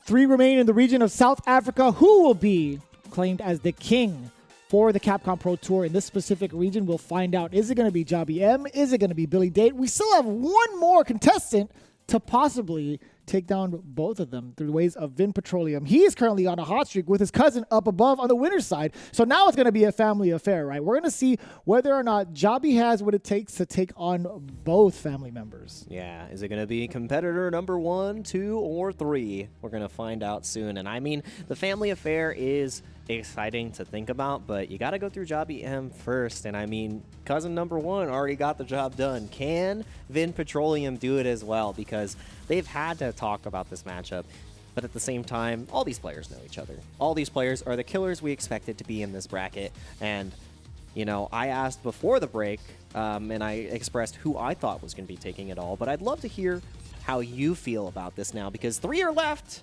And, you know, the 2 favorites are still in, but the storyline has been, can somebody take down the Kings? And there's only 1 challenger left, 1 challenger remaining. I do like the way Vin Petroleum has been playing with this Bison. I think if Jobby M goes for the Karen pick, it might be a very even matchup. And I don't really say that with like as much confidence as I sound, but I will say, like, you know, Vin Petroleum could be able to navigate the way or around the way Jobby M has been playing thus far if he's been paying attention to the tapes. Yeah. But it's going to be hard to say. Like, I am rooting for the underdog for the most part, but I think Jobby M has just been so sturdy for these last couple of games up until the final moment against Billy Date. But Vin Petroleum's been extremely patient in all of his matches and adapting very well to each and every one of these opponents. I want to see what he has in store in terms of adaptation against someone like Jobby M, who's also shown that same level of patience, if not more. Yeah, so matching that style, and we've seen patience from the side of Vin Petroleum, but we've also seen heavy aggression. So is a way to crack that patience on the side of Jobby M, that aggressive play style, or can you match that snail's pace? Because you're going to have to figure it out, and it's a race against the clock, because you've got potentially only 3 games to figure it out. You can take it to the distance. We've had a couple taken to the distance, and that would be the best result, because we want even more Street Fighter to watch as we wind down for South Africa. Yeah. And, I mean, what do you think the win conditions here are for the side of Vin Petroleum against Jobby M, like whether it be the Karen or the Nash? Because, you know, I feel like Bison, you know, has a hard time contesting with the walk speed from Karen, but the normals can do a lot. But, you know, there's still a lot of bust out options for the Karen. We're going to see right here. Rashid's the pick. Hey, the entire bracket running the Bison. So now you talk about the win conditions. One that's very shallow but very, very obvious is the fact that Rashid can lock you down in the corner pretty instantaneously and do it pretty consistently. However, I think if Karen can score the knockdown, no matter what kind of resources Vin Petroleum has, that's going to be pretty significant. Look, now it's just going to be a defensive slaughterhouse right now for Jobby M. The fact that, you know, Rashid no longer has a reliable wake-up option, it makes Karen that much more dangerous in the matchup. Yeah, and that danger has definitely been seen, because we talked about how readily that Rashid can take you to the corner, which is what we saw right there. But in the beginning, it was all Jobby M, but Vin Petroleum feeling good about this one now. Ooh, and staying at that perfect spacing. Air neutral, air footsies. How many walls did he just come off with? I think it was 2. Back to back. Activation. Getting frame trapped. Yeah, that was clean. Oh, you barely missed. I love the attempt at the air-to-air, though, staying active on defense. No, I think move forward. Oh, boy. Swinging for the fences. Jobby M is actually still one touch away. You cannot throw the whirlwind shot. That is Season 1 Karen coming through in full force. How many times has Jobby M gotten away with using EX Sapo passive projectile? It has been so consistent, and the fact that Vin Petroleum tried to represent that, you know, it's a little rough. I know in the last game that Jobby M played, we saw that a whiff critical art was at the wrong distance, but, you know, accidents happen here and there, and now that was a happy little punish. Ooh, good pickup right there with the V-trigger up to the skies. Tornado's still there. You got to deal with it. Yeah, what's really important about that pickup is it gives him all the momentum in the world, too. And just at the right angle to get that cross-up, that was so tricky. We talked about how sturdy he was in terms of adapting to his opponents, but he is the one being the aggressor, so he's forcing Jobby M to adapt to this style of gameplay. V-Skill 2 is something that hasn't been too familiar in the realm of CPT. It may have been an EVO, but this is a whole different ball game. Yeah, and right now the ball game is definitely going out to Vin Petroleum, taking out Jobby M, but the quick little reset. No! Put yourself right back in the corner. Stun City potentially, but gets out. Oh, yeah, what a good chase down. We went corner to corner in an instant. Yeah, that chase down effective enough to get the punish, but not only that. Okay, I was going to say maybe like enforce the point in the corner, but I do like the patience exemplified from Jobby M. The big counter hit. Again, you have to be so careful. Any hit confirmed from the side of Vin Petroleum will kill, and that is going to be a wrap right there into the critical art. Vin Petroleum getting the first game against Jobby M, and it's looking as confident as he was before in his set against Aerofon Pierce. Switching over to Rashid, getting warmed up incredibly quickly, And that was not the snail's pace we were expecting from either side. That was scrapping back and forth, staying at like 0.0. Really in that oh god. That was the Rashid pick. Yeah. That's the reason why, yeah. I mean, changing the entire landscape of the matchup because Bison has played very differently than Rashid. And already off to the races. You said you could get to the corner in an instant, and that's exactly what we saw. There's just so much carry. This character is so fun. That is so tricky. Yeah, the air neutral, you cannot anti-air conventionally. I mean, typically you have a hard time dealing with like axe kicks from Seth, changing jump arcs or air fireballs, but Vin Petroleum with the V skill 2 has different ideas and just committed to the EX right there. Even after the V skill was represented. Ooh. Oh man, explode? Not just yet. Oh! You're nasty? You're actually nasty? It's against the law. That was illegal. Again, no anti-airs allowed. Oh, Jesus. The double hand slam. Come on and slam. Axe handles, and welcome to the jam. That was disgusting. This guy, Vin Petroleum. I mean, he's so good. He welcomed him to the jam. Is Petroleum technically a jam? That's a good question. I don't know. Yeah, That's not edible. It's not edible. But you gotta eat these meaties. But wait. We gotta find out. Wow. Again. Able to escape. Not going to have to deal with that any further, but I love that backing up to deal with it. And again, the movement from the V-skill is just so much. Yep, EX% Haw again. The fact that Javian is still committing to that even after seeing the V-skill is so impressive to me. Oh. There could still be a comeback to be made from Vin Petroleum, just lets it out wrong. Cheeky little reset right there. So scary, too. I think like a touch and a half. Oh, you know, just a single touch for Javi M. It confirms too. That's exactly what you would need as a carrying player to get those moments, or at least enforce that fear from of movement from against Vin Petroleum. Yeah, not afraid to continue to move on. Straight to the corner we go. Vin Petroleum with the mix-ups, but the V-shift keeps you safe for now. Again, air neutral. Not the punish he was looking for. Just slight jab. Nothing to really be afraid of. That was so sick. I think Javi M crossed himself up because of that shift. Yeah, that was cross up into counter hit too. One more gas and that cross up was nasty. This character is sick. Vin Petroleum is this. This is the kind of tech I like to see. There's been certain moments from last year's CPT where Javi M got exposed for matchups he wasn't too familiar with. So he may be familiar with Rashid traditionally. V skill 1.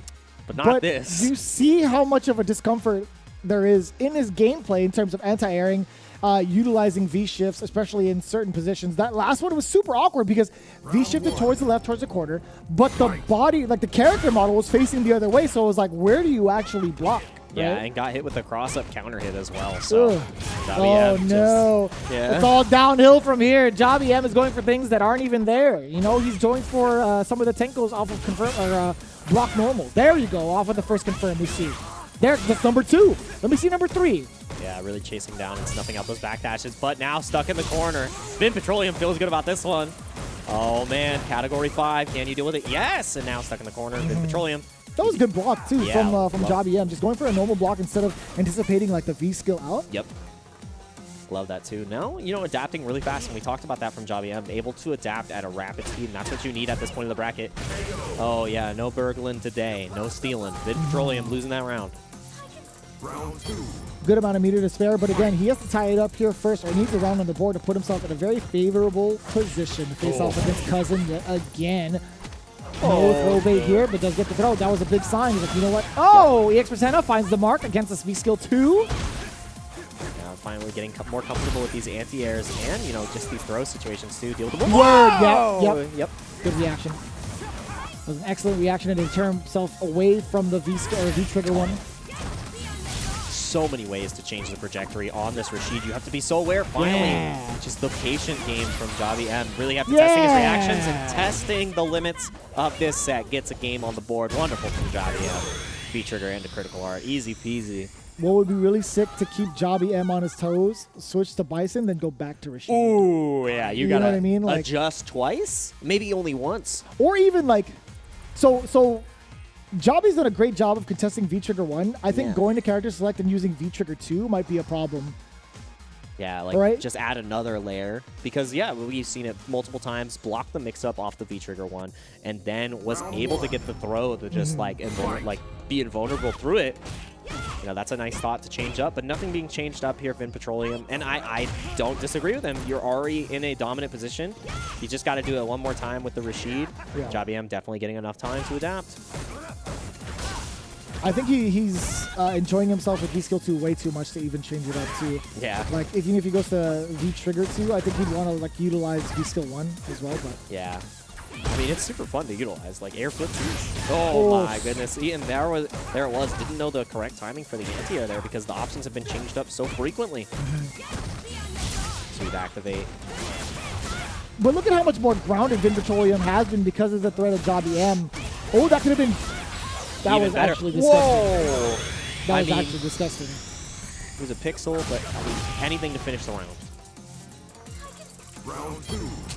We'll definitely take that as JaBM. Yep. A very expensive way to get himself closer to tying the games, but Karen is such a battery. That is a beautiful punish, by the way. Can she build it? Yes, she can. Classic. The gift that just keeps on giving. Career Kanzuki. Oh, nice. There's the anti-air again.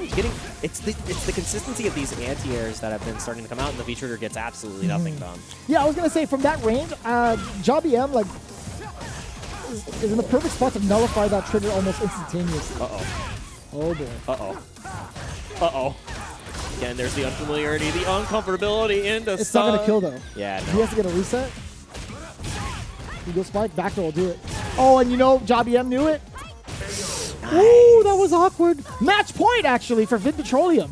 Yeah, I mean, still a ton of resources for the side of JaBM, but Vin looking so good, and it was all off that corner sequence.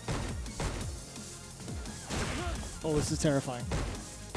Once that crouching heavy punch rings out, it's like it deters Vin Petroleum from even taking to the skies again. Oh, well, not really. Hey, it was worth the bar though. Yeah, EX or Zenha to get that corner space and the anti-air once again. And now everything's coming up JaBM. Every hit confirm is coming through. Anti-airs hasn't been whiffed once, but the jump out of the corner, this is where everything fell apart before to the side of JaBM. And I love that, the quick cancel. You're still, wow, you got out with that? Yeah. That's so sick. Makes a lot of sense. It's so tricky. JaBM just biding his time. Yes, sir. That was a negative situation where Vin didn't want to press a button. So I understand the throw option.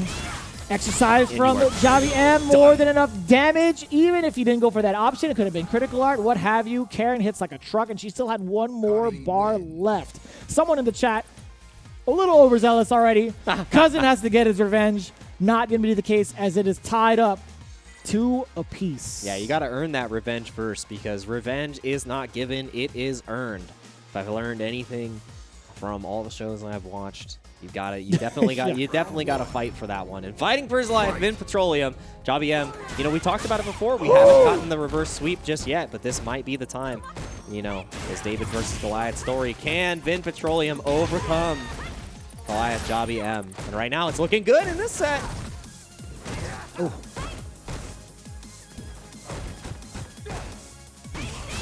Ooh, nice. Again, the low forward hit confirm coming out, but that's the first That EXTP. worked? That is wild. That actually worked, considering how much it's been nerfed this season. Yeah. Very shocking. That was so good. Oh, do it Crush again. afterwards? Yes. Yes. What a pickup from JaBM. Dear Lord. Ooh. I haven't seen a pickup like that in a very long time. Crush counter, crouching heavy punch. Most people would go into like the Mugen, but immediately using EX Tenko into V-Trigger, what a whiff punish. This guy is amazing. Yeah, definitely. Nothing short of spectacular for sure. May not be in V-Trigger right now, but definitely playing activated. And now you just got to take the throw over and over again. This is the Karen special. All downhill from here. Vin challenge. Petroleum. He's in danger. Oh. Raw EX Eagle Spike. Sorry, regular Eagle Spike. Activate. So much space to work with. Then back jumped in anticipation of the movement. The robbery is happening. 2 more sequences. Now you're the one who is in a stun situation. Oh! He can chip. He can chip. Yeah, you can't block anything anymore. Shoulder into critical art will do it. He's not going to go for it. It's too obvious. Yeah, now got a little bit of that gray health back, so it might not be enough just yet. Oh, now for it sure is now. definitely. Oh, went you for know it. Yep. everything, but it doesn't matter. The EX% at the end gets the job done. Javi M with the reverse sweep, confident in the Karen, gets it done. I absolutely love that performance from him, showing why one of the favorites for the tournament. And that composure, you know, definitely got one right in the chin off that V-skill too, but figured it out, recomposed the game plan, and took it out. So now we get another run back in the winner's side, in the grand finals, but we're running back this match right here. A couple of the highlights, and in the beginning, Vin Petroleum looked to have all the answers. There was that cross-up into the counter hit, which just broke my little heart. That was a little bit awkward too. A couple of times over. Vin Petroleum having a very, very significant advantage pretty early on against Jabi M, but to no avail. Again, we talked about that adaptation trait from both players. Jabi M happened to have it a little bit stronger and more potent. That was such a good confirm, like crouching heavy into the EX, and then that sequence afterwards, yes, for game. Jabi M, like you said, you had the psychic read on that, looking for the back turn into the critical art, but not needed. Reverse sweep, Jabi M is going to be moving on to Billy Date. No cousin revenge coming up, and it's back to the top two we talked about before. Tale as old as time. Is it going to be a run back from last year, or will Jabi M overcome? Has to get a reset. It's incredibly hard from the loser side. It's not often that we see that be the tail of the tape, but you know, Jabi M after that performance and making that comeback 3-2, it's looking good. He's looking warmed up now, but Billy Date 3-0 before. That's it's hard to not vote for him here. I really wonder what the characters are going to be like for this particular matchup. I like Jabi M immediately going out the gate with Karen. Yeah. In terms of what we had seen prior, but we could see how much of a threat Billy Date's Ed can be in terms of like the counter poke game. I want to see something that you had mentioned earlier, the threat of the low medium kick. I think the flicker would be able to like punish it consistently. Yeah. But I just want to see it like thrown out there a couple of times at least, just to kind of like give the idea of like, hey, I could throw this out here. You can't walk in on me freely. So I think that threat would be really great to utilize, or at least to show off that hand at least once in a while. If you clip your wings early, it's not good, because that is one of the options that you want to use on carrying. Like, you can't just be like, well, I am going to put this in my pocket forever. I'm never going to use it, because then you give your opponent so much more space and control and confidence in walking. So you have to take that risk. You have to represent it, because otherwise you're limiting your own resources. And at this stage, at the grand finals, you're not allowed to do that. Goliath Jabi M on the loser side versus BBD Billy Date. Will we get a back-to-back champion for this side, or will Jabi M make the comeback and already sending you straight back to the corner? Jabi M feeling good so far. Ooh. Very early aggression here from Jabi M. Primarily him just striking down Billy Date. Yeah, the punish on the flicker. You cannot afford to let those rip. That was a counter hit. Billy Date trying to press a button on wake up, blocking the overhead. You already know. Slight drop. And that drop will cost him right there. The throw comes through, and Jabi M, everybody has been blocking the overheads in those last situations. So really consistent, not going to catch them off guard. Ooh, I like that movement, that quick back forth. I can see the meme. Is this footsies? Is this is footsies? I made this.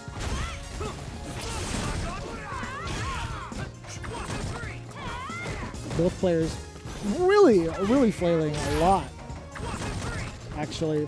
Yeah, we are swinging here. Yeah, and that's great. I mean, like, Jabi M had been trying to like get a couple of whiff punishes with fears, and then Billy Date trying to respond with punishes of his own. Those frames after that, a little reluctancy to press the button. Don't press it, because you are +1 after the elbow. As Karen, empty jump low. And again, that low medium kick has been coming out a lot more here, especially in the corner. That's exactly what we wanted to see. Not afraid to press this time. Uh-oh. V-trigger activation. Any touch can potentially lead into kill here because of the critical art and the V-trigger. Now, most definite. But again, it's both sides. Same story. So scary. Oh, my word. But not going to kill No, her. he's not going to go for the critical art. Maybe he wants to save a little. That could have been huge, too. Yeah. Had the V-trigger follow-up, but now V-trigger follow-up from the side of Jabi M. I love this. Quick little staggers with the standing short, walking forward. Uh-oh. How do you bust out? Not able to bust out. Billy Date making the right decision by saving it all, and now full stick of butter almost on both sides. Jabi M, this first game, keeping us on the edge of our seats. That was terrifying, too. Had he not been able to secure that round after not spending the critical art. Spending the bar already is Jobby M, and firing right back with a V-shift break. Billy Date not able to find the mark, still stuck in this corner again, throwing out some of these fierces to fake Jobby M into spending EX Sapo. And again, I like this. Now, instead of just opting for the standing medium kick, intermixing those crouching medium kicks as well to catch Billy Date off guard. Not willing to walk forward as much anymore. I can see why. That would have been a giant jump in. Forward throw now, stuffing out the V-reversal. A lot of medium kicks coming out, 3 in a row. Jobby M pretty much stunting, or at least preventing the escape, but eventually Billy Date does get out of there. Yep, and now pushing to the corner on their own, but that is more than rough. You are done. First game, Jobby M. We got ourselves a set. Once again, Jobby M is on the loser side of this grand finals, which means even if he wins the next 2, we've got another set. So, do you think Billy Date is going to exercise any of his other options like Minot, Zeku, Nikali, considering his current placement in grand finals? I think you play it out in the first set and wait to make a change. See if you can get it done with the Ed, because that was the answer before. You've got games to give. Do not, and I think that gives Jobby M a huge confidence boost as well, because if this is what ultimately pushes you off the Ed that's been successful so far, Jobby M's got to get that mental momentum against Billy Date, because that's a big feat to be like, you've beaten me twice now with the Ed, and you were forced to switch. Not looking good. Again, is this with this? That was such a good block. That was such a good spot to be on too. Uh-oh. Yeah. Oh, hella damage. You better capitalize as much as possible. And that is a capital S for not stun. And you challenge there. You're insane. Oh, my lordy. You can't stun just yet. No plus frames again. Oh, and again, the extra set on Jobby M. Betting it all twice, and Billy Date making it happen. No stun required. Oh, word. That was extremely scary, too. Had Jobby M actually succeeded, I would have thrown my headset. It would have been done. Chairs would have been tossed. Headsets would be broken. I would have done a backflip. No, I'm just kidding. Two backflips back to back. An upside down kick, even. I wish. That'd be sick. On camera.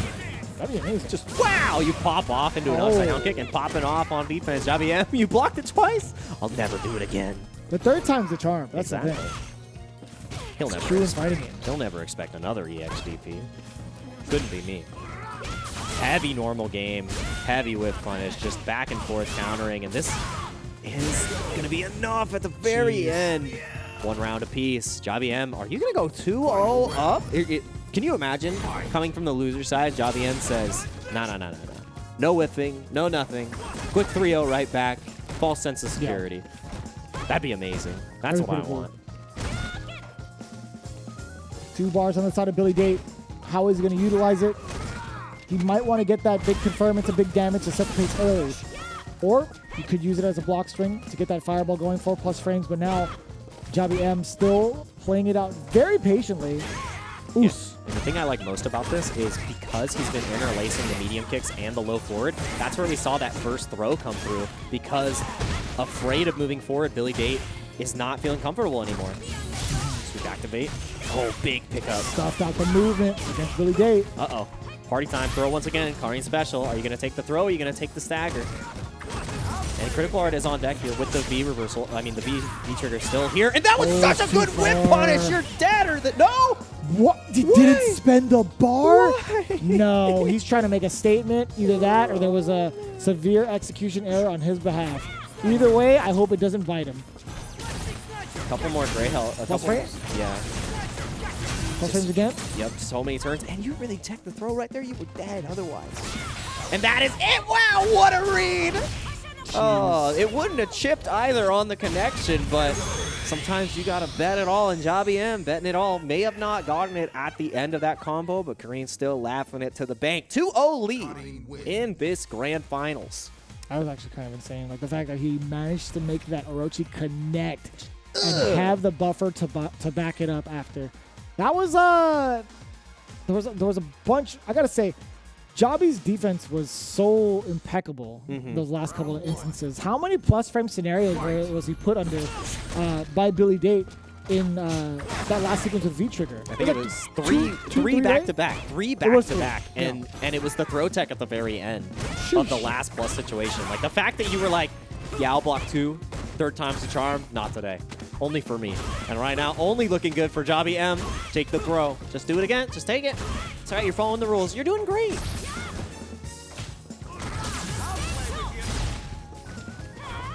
Oh my god. Yep. Jump back. So Stabs smart that too. space.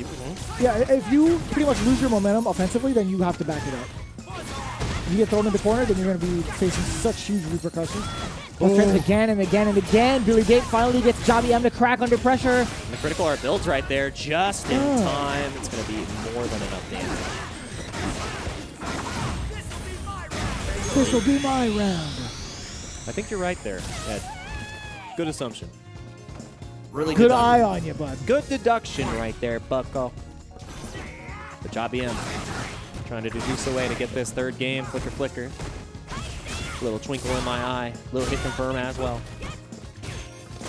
Way to contest. Crouching short, still within range. Jump back short to reset. Oh, the whip punish. No, not there. Standing medium kick is totally fine. Double time over. Ran to the uppercut instead from Billy Date. Raw sweep, too. Did not have the V-trigger available there. Goes for the run under back throw, and that is huge. One more round to go for a reset. Jobby M making a great case that first set was a fluke. Final round. Fluke or not, there's still one more game to be played for Jobby M. One more round, I should say. Counter hits over. Standing medium punch. Standing medium punch. Oh, no, not again. So afraid of the massive damage that could come out. That trade is massively in Billy Date's favor, getting the corner. But challenging once again, Jobby M. And now it's death territory. You got to be so respectful of the crouching medium kick or you're dead. Yeah. Went for it again. The same type of finisher, but gets punished this time.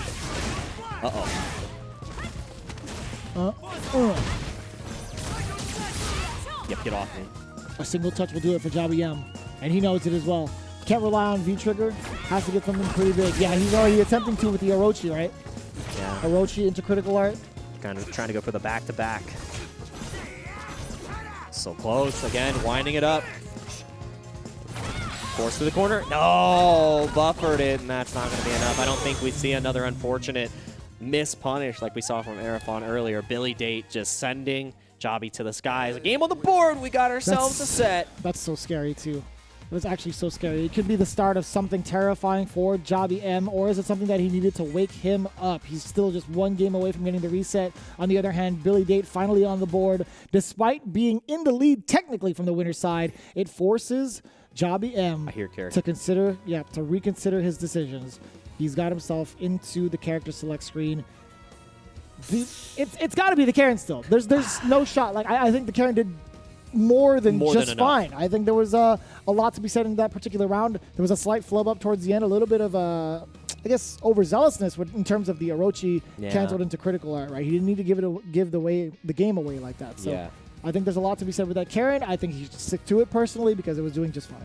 Yeah, went for that Orochi 3 times back to back, and that's just a little bit of an overextension if I've ever seen one before. But to your point earlier about Vin Petroleum maybe going to the Bison and then switching back to the Rashid, maybe that's a strategy here. Switch to the Nash and then go back to the Carrion. And nope, just staying on the Carrion. Giving yourself a second. I like that too. Quick little mental reset. Looking and trying to understand, okay, why wasn't I able to set up that same Orochi situation this time? And how do I close out? Because all the signs were there to close out, but Jobby M just got ran down from Billy Date because that was all off of a huge V-trigger sequence. Yeah. Ooh. Nothing coming of the standing heavy punch from the side of Jobby M. The flicker is there. Nice. Counter hit right there, too. Oh, such a good hit confirm as well on the counter hit. But DP, oh my God. Yep. We haven't really seen that option exercise as much. I mean, like, what, 2 times over this entire set? Yeah, the other time it was represented was after the block critical art, so.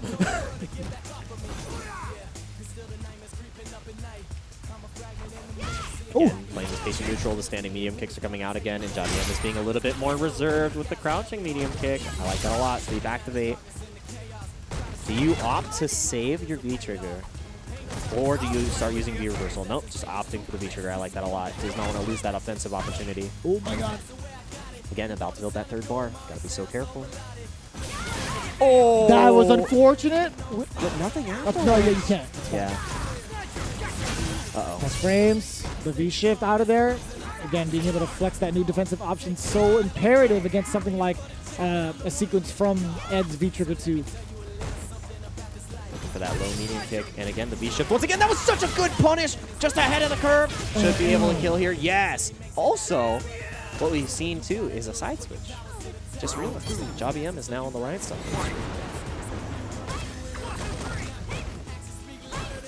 A lot of medium kicks being used on the side of Billy Day. Yes, also a normal that is a lot easier to whiff punish now. No anti-air. So tough. On the walk-up throw, utilizing that walk speed. Once again, so afraid of the movement checks from the low medium kick. So far, both sides, so good. To the corner we go. Not just yet. Again, the sweep activate every single time, and now this pressure is so hard to deal with. No anti-air. Checking the movement as well, low forward too. We were talking about flexercising that option. Oh, sick. Yeah, you do get the extension. Finally. But the side switch is what he was looking for primarily. Block on the percent out, no punish afterwards on the follow-up. This is going to be huge. Oh, no, and better than that, you get the jump out on Don't the get grabbed. V-trigger attempt. Oh, don't get shimmied either. Again, just running away. I love this movement. Oh, my goodness, the jump back, and Jobby M will reset the bracket with a 3-1 going back into this. Now, Billy Date is the one who has to decide. Do you stay on the Ed? Because it's just not working out right now. It feels like Jobby M has studied the tapes. Even after that 3-0, just started running around the V-trigger in such, interesting ways. Not only was it the jump back, but the V-shift to get out and punish, and just getting huge rewards there. And then a couple of, missteps from the side of not even Jobby M, but a couple of missteps. God. This is such a good set so far. 3-1 was able to bring it back just a little bit on the side of Billy Date, but do you think we pull out another character like out of the wheelhouse that we know, Necalli, Zeku, and Manat? Like, I don't know. Maybe I want to see a little bit of the Zeku. We saw a really strong performance there, or changing up to a more patient play style with maybe the Manat to ice out the Karin.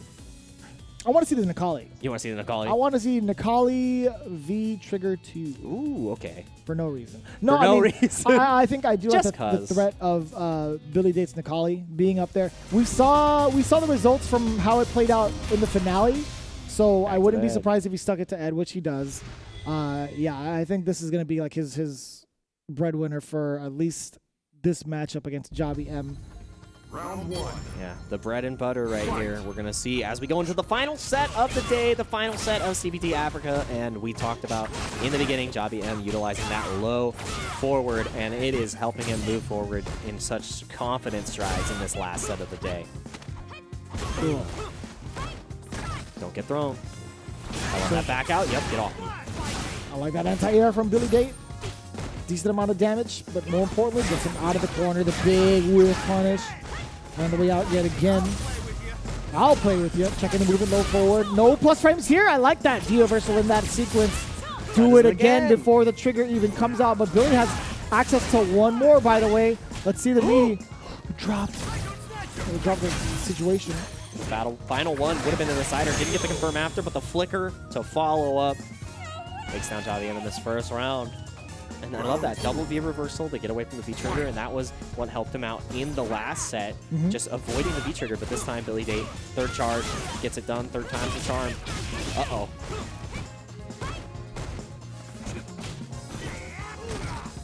I like him now. Oh, God. A little bit too close for comfort. What a whiff punish. Still, like, cognizant enough to check Jobby M and any sort of whiff normals. Ooh, gracefully. Here's the graceful lady. Yep, and again, these anti-airs have been so consistent from Billy Date. No jump-ins allowed from Jobby M. And that's what we need to see here. Looking much cleaner in this set. Oh, and as I say that, clean whiff punish from the side of Jobby M. Don't take the throw. This is such a guess. Oh, I think he could have got a conversion off of that counter hit crouch grab. Yep, that's a wrap.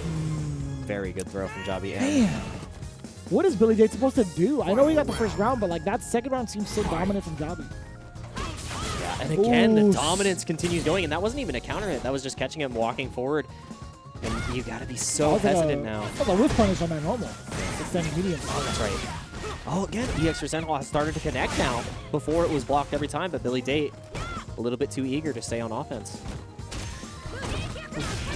No! Wow. I also hate getting people like that by accident. Dude, when you make a mistake and it's like, it's not supposed to feel good, you're like, wow, you really messed up. Thanks, buddy. V-trigger is available, but we saw that the V-reversals were saved for the V-trigger. I think we're going to see that same situation. Ooh. Oh, try to go for sweep activate, actually. Which makes sense. Yeah. Billy Date does have the slight life lead at that.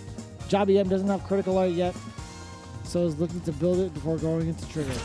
Possibly. Or building it while in V-trigger. What I want to potentially see is we know that Jobby M has gone to the sweep activate before. Maybe Billy Date looking for the jump on that. Oh, there it was. That's huge. Yeah. Now has to take even more risk to get this life lead, and I love that from Billy Date. Playing the clock, but now anti-air comes through, not able to get the mix-up after the dash under. Oh my god. Had a little heart attack right there. If you go for the right sequence after this, you build the bar for critical art and you kill. Oh, wow, recovered in time. Look at the gray health. Oof. All gone. 10 seconds left! Oh, that was Yeah. a wrap. That was so close. Billy Date was running out of time and, you know, tried to play that patient game, and as you were trying to escape, got caught by Jobby M. Standing medium punch, man. It just occupies so much space. Just blah, and you could buffer it too if you wanted to. It's so good. Yeah, not only utilize, it's like every single option to control this space so far against Billy Date has been cycled incredibly well. It's not only the standing medium kick, it's the low medium kick, and then ultimately, like, it's the standing medium punch. And now showing the standing fierce, like, it's too much! Oh, boy. Ed's just not able to contest right now. Uh-oh. Oh, no punish on the sweep. It was a little bit fun. Yeah, it was but like it max. also, they've made it so much easier to punish in this version. Yeah, so that's a You have to punish. That's strike one right there. You can't leave that on the table, Billy. And sweep activate one more time. Gotta be so careful. I like that neutral then. Keeping Jobby M guessing. Oh my lord. The party starts, the overhead connects, and now to the corner. Wow! That Throw. reach. Uh-oh. And you cannot take the throw here anymore. And I love that backing off. Saying, walk forward. I've already punished you so many times. Looking for that same finisher of Orochi into critical art. Not able to catch it this time. Billy Date, the wonderful decision making. No, not like that. Unfortunate. Unfortunate circumstance for Billy Date, but even better for Jobby M. Just getting one more round closer to the Capcom Cup. But we'll see. Billy Date has an answer for it so far. It's been very much so consistently in Jobby M's favor thus far. But it's not over yet. As soon as I say that, classic curse. Yeah, and every single thing is getting checked now, but checked right back. It bounced. Billy Date getting pushed into the corner. And again, I love that aggressive B reversal. You are not allowed to escape, but finding a way out, Billy Date always does. Oh, yeah, the anti-air is still very effective. Catching heavy punch to stuff out some of those angles. Jobby M not afraid to throw out that sweep because he does have trigger on deck, whether hit or block. And You can do whatever he wants now. Yeah, you have to be so careful here because of that trigger. And no trigger on the side of Billy Date just yet, so you can't get the offense train rolling. Almost critical art. Such good defense. Oh, and they kept playing this patient game. 45 seconds left on the clock.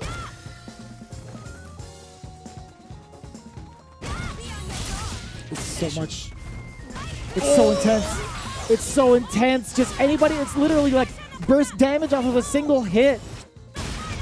Oh, not enough just yet. You got to watch out for the throw. Is it going to be a frame trap or a shimmy? And it is a throw that comes up after the dash. The walk speed after the dash was too much, and Billy It's Date. too much, dude. It's way too much right now. Jobby M coming in on a hot streak, 2 games in a row after the reset. Laying it on thick right man. now. This is... I think do you go for a switch? Like, is this the moment that you are forced off that Ed and you switch as Billy Date because has so many options? No, we're going Ed the whole way. Oh my god. No changes allowed at this point. You got to win 3 straight here after you've already lost 5. If that's not confident, I don't know what it is, but still rough. Raw sweep? I like it. From Good max punish, distance, yeah. I still see a lot of carrying players with those kind of tendencies to like Yeah. raw sweep from like that distance. A couple of times I didn't get punished, so I'm like, okay. Yeah, old habits die hard. If you're not going to hit me, Ooh. then I'm going to keep doing it. Again, that's like the second time on defense we've seen that EXDP come out, so. The check on the low forward does get the opening. Love it every single time, and that's the biggest part. Javi M has been representing these options, changing it up so consistently. Oh boy. Yeah, that's an option that hasn't been exercised as much, that standing roundhouse, right? Yep. Yep, get off me. And That's, every single time. man, that's been an extremely consistent answer from Javi M thus far. Yeah, and then the V-shift as well. It's the game changer here because Billy Date was winning a lot of those interactions off the plus frames from the V-trigger. Jump in, doesn't get a punish, but the throw afterwards, you have to be so careful, and you can't even the standing medium because now you lose. There's just been so much reliance on that V gauge, and it's such a wondrous thing because Javi has done so much work with the trigger, but now that he's suppressed Billy Date's trigger, he hasn't been as worried about trying to get that damage out there because he's been outplaying him in the neutral so heavily right now, and it looks like it's all Javi M right now. Looking for that championship spot. He's getting closer and closer. That's one throw. V reversal yet again. Billy Date cannot find his date with Destiny just yet. Oh, that is no. huge. You're not quite dead yet. Gets the jab reset. Any confirm will do it for Javi M. Can he seal himself into Capcom Cup with a single hit? Billy Date on the offensive. He can't whiff anything. Yeah, and again, it looks exactly what we're looking for. That was it. That was the confirm again. Back to this neutral. You have to be so patient here. V-trigger is almost available for the side of Billy Date. The back throw comes in. You have to be so careful. You can't pop V-trigger here because now if you block, you're going to be done by the critical art. Chip is imminent. He needs to get hit just a little bit more. Billy Date has a couple more things to say to him just in case. Oh, now the gray health is there. You cannot block anything. Going for the Orochi. He knows. Oh, he knows, and now you can't block. You're going to be done, but no, the wake up DP. This is going to be so huge. Any interaction. No, it just wakes up. Not able to finish it off. The crouching heavy punch trying to go for the anti-air. Doesn't need critical art, doesn't need V-trigger, and all he needs is that #1 spot. That was a wash. Getting washed. Goliath Javi M does it. Takes down Billy Date. Gets redemption from last year. Gets redemption from the winner's side. A 3-0. I just needed a donut to refuel because you got washed. Ladies and gentlemen, that was a spectacle. Javi M, your champion for South Africa in the Capcom Pro Tour, getting himself a seat among the greats of Street Fighter V in a dominant fashion, taking it all the way through from the loser's side, right? Knocked down from the winners. 3-0. 3-0. Changing up the pace entirely. Getting the reset, what, 3-1? Yeah, 3-1. And then doing it nearly again in the finals of it all, 3-0. Extremely impressive, completely unprecedented. I know he was the top 2 prospect. I get that. But in this particular fashion where he gets knocked down into losers right before the grand finals and then taking it 3-1 and then 3-0, that is extremely difficult. But I will say, as we wind down with the rest of these replays, you could see the dominance, right? This is the reset point going into it. He was just outplaying Billy Date more often than not. There's so much mileage that comes from these medium kicks, but more importantly, the V reversals that slowly came in and then the crouching heavy punch to ring it all. You know what that was, right? That was just going to be a normal into Orochi, into critical art, or even just that into raw critical art. Yeah, so it was a checkmate situation and a half unless the meaty came through. But, you know, eating good, the lion's share goes to Javi M. 3-1 into the 3-0 and, you know, not letting history repeat itself against Billy Date. And came in, everybody's got a plan before you get hit was the TLDR of his player quote. And God, I just like that he stayed on the carrying the entire time because you think about it before, the Nash just wasn't getting the job done. And as soon as he was like, all right, I'm confident in my carrying, I know exactly how to approach this, utilize my stand, all my great normals and just interlace them to keep, you know, Billy Date guessing. You lost the guessing game at the very end, and taking that little break after that game loss on the whiffed, you know, critical art confirm, I think was the key point to this match because Billy Date got just a little bit of momentum, and Javi said, nope, we're taking a second. You hold on to that. You think about that win because I'm going to think about my next 4 wins, and that's what he did for the win. One of the biggest things was adapting to Billy Date's V trigger. Like that was the biggest stoppage that we've seen and the biggest sort of like dominance we've seen in that entire match. Like once that was out of the question, Billy Date was like, well, What do I do damn, now? like how do I hit him? How do I like outplay this character in neutral? And there was a lot of reluctancy to even try to like hold back on some of the normals. Like we talked about that earlier in their first interaction in winners finals. Billy Date, like you could see like the blatant adaptations from match to match, and I think that's like the biggest, the coolest part about this whole thing, is you see Billy Date kind of like holding back on some of the normals to catch some of the counter poking that Karen wants to do with the medium punches and crouching medium kick. We barely saw crouching medium kick with that, but when the standing one came through, I was like, all right, well, Jobby M was like, all right, well, I don't think I have to worry about any of like the held down buttons if I just get within range, because medium kick is mad far and mad sturdy. So that was, again, you see the blatant adaptations from like both ends up until the very last point where Billy Date wasn't ready for his V triggers to get V reversal too. So I would have loved to see maybe like a change up in between matches. Like as soon as he sees like that situation not working out, I would have loved to see him exercise V trigger 1, like off of a knockdown and get like it's my turn now. It's my turn. I wanted to see that happen. Yeah, the change-up just wasn't there, and, you know, we might be able to see it next year, but we'll be able to see it in the World Warrior Series, so, you know, Billy Date may be out of this, but Jobby M can't run rampant in that bracket now because he's going to be running rampant at the Capcom Pro Tour. Technically, he can, because Travis Styles is doing the same thing over at Unga Down Under, so, I mean, like, there's still plenty of games to be played, but either way, Jobby M, again, getting back into the big dance for Capcom Cup in South Africa. Big congrats to everybody involved, as well as Billy Date, again, putting on quite the show, pretty much going undefeated up until the grand finals, but still ever so impressive with the entirety of South Africa, from the TOs, throwing it down to everybody that's been watching, as well as the players involved. Again, big ups to all of you guys. We do enjoy your presence and the action through and through for your community. Looking forward to a lot more, honestly, with the World Warrior projects, too. Yeah, so much to look forward to, and another thing to look forward to is definitely the future of mobile games for Street Fighter, because Street Fighter Duel is coming to you soon. You can download the Chinese version now, and the global version is coming too, so make sure that you take part in the wonderful story that the epic legend of Street Fighter has to offer. You can download Street Fighter Duel now, the China version, and once you have the global version, you can play with millions of players to become one of the best fighters in the world, just like Jobby M did today on the Street Fighter V stage. And for those that you've been tuning in from even earlier, well, congratulations to all the Karen players. You now have all of your colors unlocked for your tracksuit.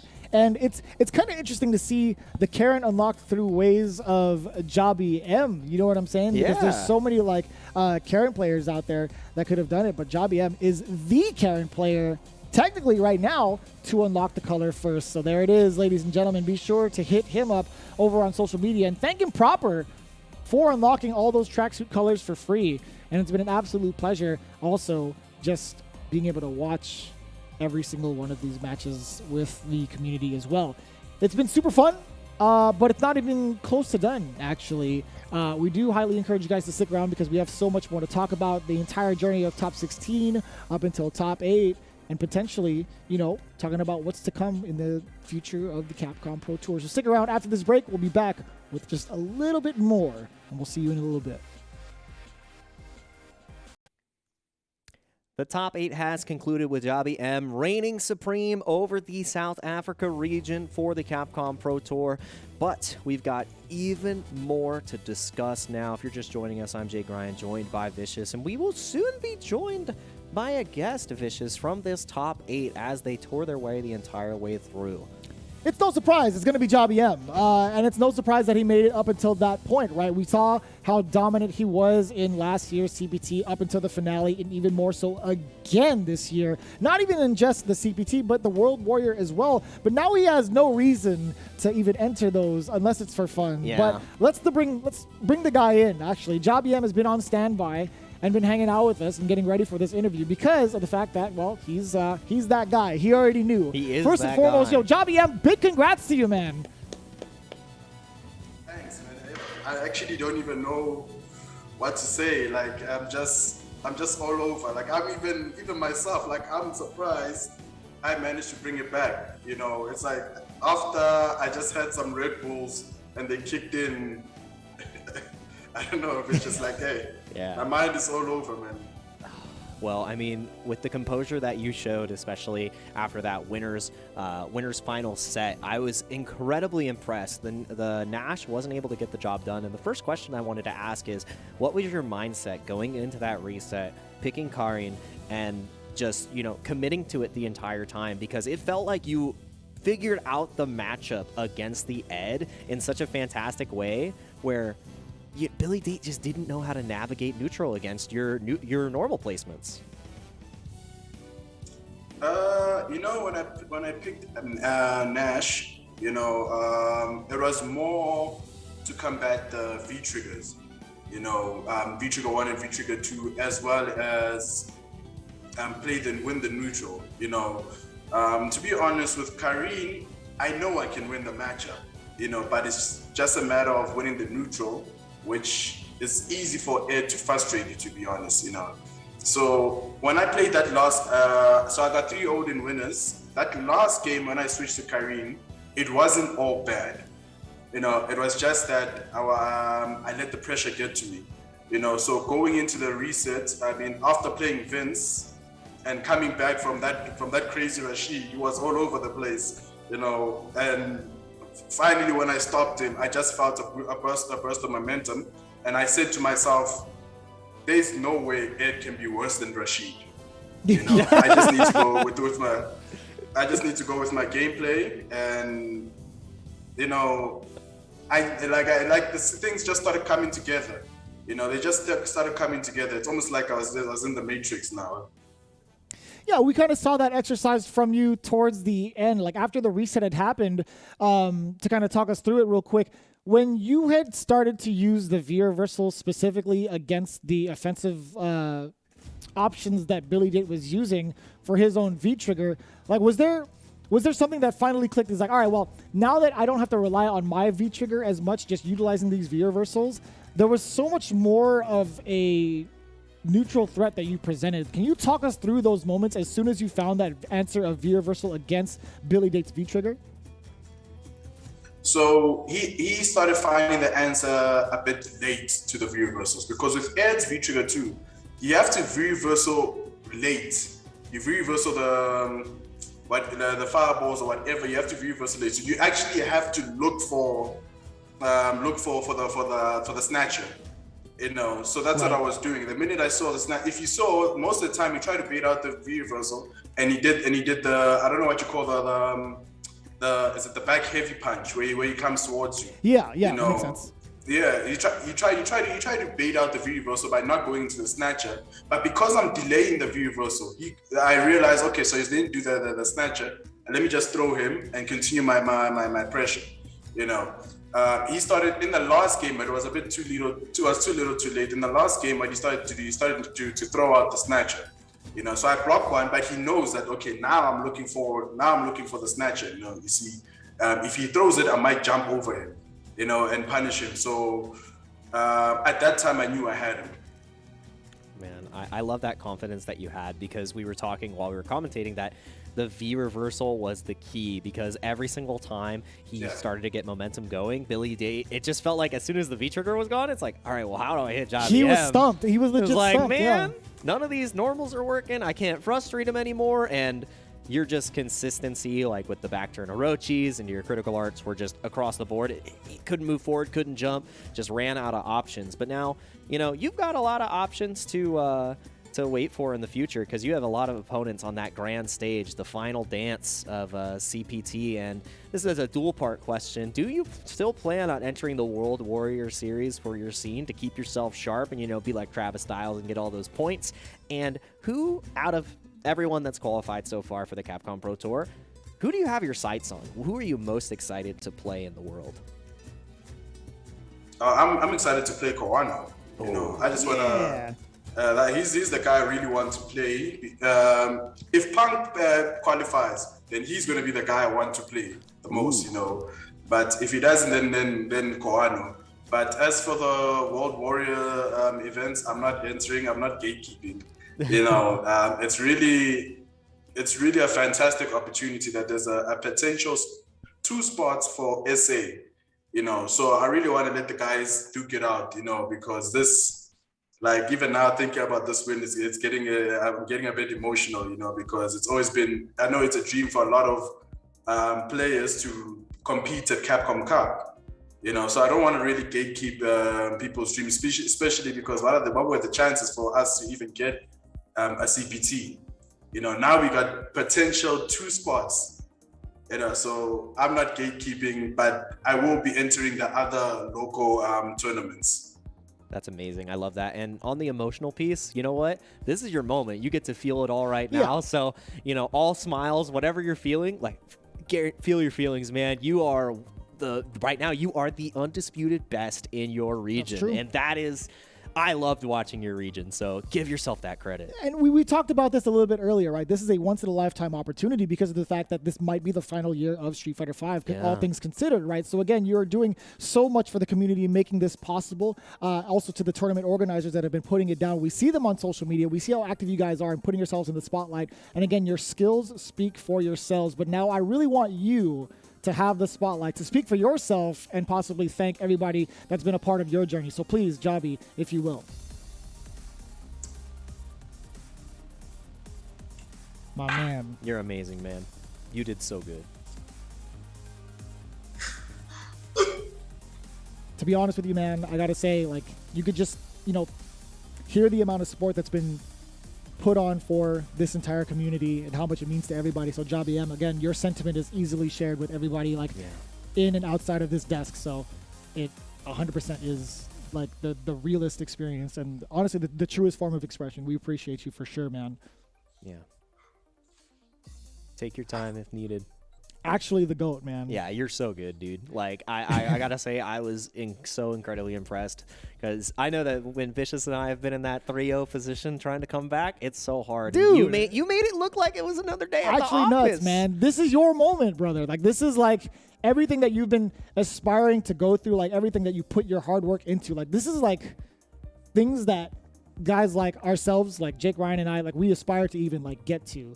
Yeah. We couldn't do it. That's why we're commentators that's why at we're the over moment. here. We couldn't do it. That's why we're commentators. But you've achieved what a lot of the players have been trying to get to their entire life. So a man like you know, being able to do so, it is a big giant accomplishment. So be proud, man. I know you are. You can see it from your expression right now. But again, you know, your moment, whenever you decide to share it, that is exactly, you know, going to be yours and your community's. You know what I'm saying? The community is on your shoulders now.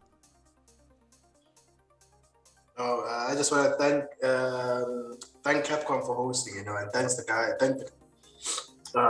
the guys for really putting through the work. You know, there were times where I felt, because I put in so much work, that's why I'm so emotional. I put in so much work, and I felt I won't make it to Capcom Cup again. You know, and it almost felt like what is all this hard work for, you know? But then the minute I stopped myself from feeling like that, and I said, you know what, here's my moment. I need to really pull through. Then, you know, things just started coming together, you know. So, man, it's a dream to compete at Capcom Cup. You know, it's really a dream. So to actually finally get that spot. You know, and a lot of people don't know this, but you know, there was a time where I was actually saving a lot of money to travel to one CPT event, you know, to eventually travel to one CPT event and compete, you know, to at least say to myself, I tried, you know. So now to actually be in Capcom Cup, man, like I don't even know how to feel. It's just, I'm just all over, man. To think that that's what I was doing a few years ago, you know, because there weren't big events happening, you know. And shout out to Red Bull South Africa, you know, for really keeping people's dreams alive, you know. And then shout out to Capcom as well for allowing this moment, you know. So like when I think about you know, all that money I saved, you know, to travel to one CPT. And then Red Bull South Africa says, you know what, here are more opportunities to travel. Then Capcom says, no, we're not done. There's still more. And then, I don't know, like I'm just all over, man. Well, we are incredibly proud of you for achieving your dream. And you know what? There's even more dreams to chase because you've won in your region, and now you have the potential to not only be the winner of South Africa, but one of the best players in the world, and you're already on that pedestal. So I want you to give a huge pat on your back because it was a colossal ask, and you looked at it like it was just another Sunday, and you like so very dominant, good. dude. Dominant, man. Absolutely so dominant. No, thanks, and shout outs to you, Vicious and Jake, for the amazing commentary. Also shout out to Logan, for also extending a hand at Ripple Hit the Streets as well. It really, I was asking the guys yesterday, like, man, how did it feel to be on stream? And everybody was saying, like, hey, man, it's amazing. It's amazing to have these guys comment my matches. I'm used to local commentator, now I got international commentary.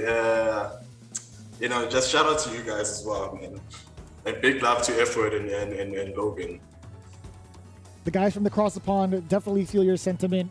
And if they happen to not catch it, well, we'll be sure to forward it to them. So again, big thank you to you, Jobby M. Where can they find you on social media if anybody wants to check out even more of the South Africa scene? I've got Instagram, which is at Jappy Mabuza. Same thing with Twitter, it's at Jappy Mabuza. JABHIMABUZA. Perfect, man. Again, we appreciate your time giving us this very, very heartfelt, emotional interview, man, because, again, we definitely feel the same way you're feeling, but you've achieved above and beyond a lot of players, man. Again, you get to be a part of the big dance, so big congrats to you, and big congrats to the scene in general as a whole. You guys are truly some of the most inspirational players that I've really ever encountered, so it's been an absolute pleasure to commentate your scene. So, again, big ups to you, Jobby M. Big congratulations, my man. Thanks, guys. Thanks for hosting it. Yeah. We'll see you for the next one, man. We'll see you over at the big dance. Take it easy. And big ups to the rest of the community out there as well, for the TOs, the players, etc. These guys have been doing a fantastic job. So, again, looking forward to seeing you play. Jake, it's been a phenomenal, pretty much entirety of the top 8 thus far. I mean, like, closing it out that way, I can't even accumulate my thoughts because my heart's pretty much running a mile a minute rather than my brain. I got to smile ear to ear because that is what fighting games is about. That's what I'm saying, man. Put everything in and, thought about it for so long, wanted to have that one opportunity, and now that the opportunity was there, seized the day. Yes, sir. And took it. And now you can feel the emotion. Like, I'm tearing up because that, it's beautiful. That's fighting games. That's a language in and of itself. Like, getting to that moment, overcoming and making it a reality, that's, I got goosebumps. Don't pull a James Chen on me, man. No crying today. You can do it after the cameras are off, man. I'll tell you what. I'll give you that shoulder any day of the week. But as it stands right now, again, we appreciate each and everybody's time that have been tuning in to all of the CPTs because that's what makes this even greater, right? We get to see so many regions share that spotlight and see their communities grow. We're seeing the blatant growth year after year, month after month. And, of course, we can't even get there without you guys. So we appreciate everybody that's been tuning in. In case you missed it, this is how the brackets went, right? Up until the top 8, there was a lot of significant W's from the side of Jobby M, looking very dominant in his current spot, as well as in the beginning, right? 3-0 against Apollo. Then you saw his rival in arms, Billy Date, taking down Vin Petroleum, his own cousin, doing him dirty 3-0. That's worse than a team kill. That's a family kill. And sending Vin Petroleum down to try to finish the job against Jobby M, but Jobby M said it best himself where, that match actually gave him the push to take down Billy Date and be confident with the card because he said, irony. If I can handle Rashid, Ed, that's a wrap. And, wrapped it up in a nice little bow. 3-1 into the 3-0. Definitely deserving of that number one spot. And, the emotion and the dedication behind that was shown in the interview. And, I think, one of my favorite players to watch. Now, I also love that the two people he decided to fight, he's like, I want the Evo champ, and I want one of the considered to be the GOATs of the game to ever touch it. He wants Punk and Colino. Yeah.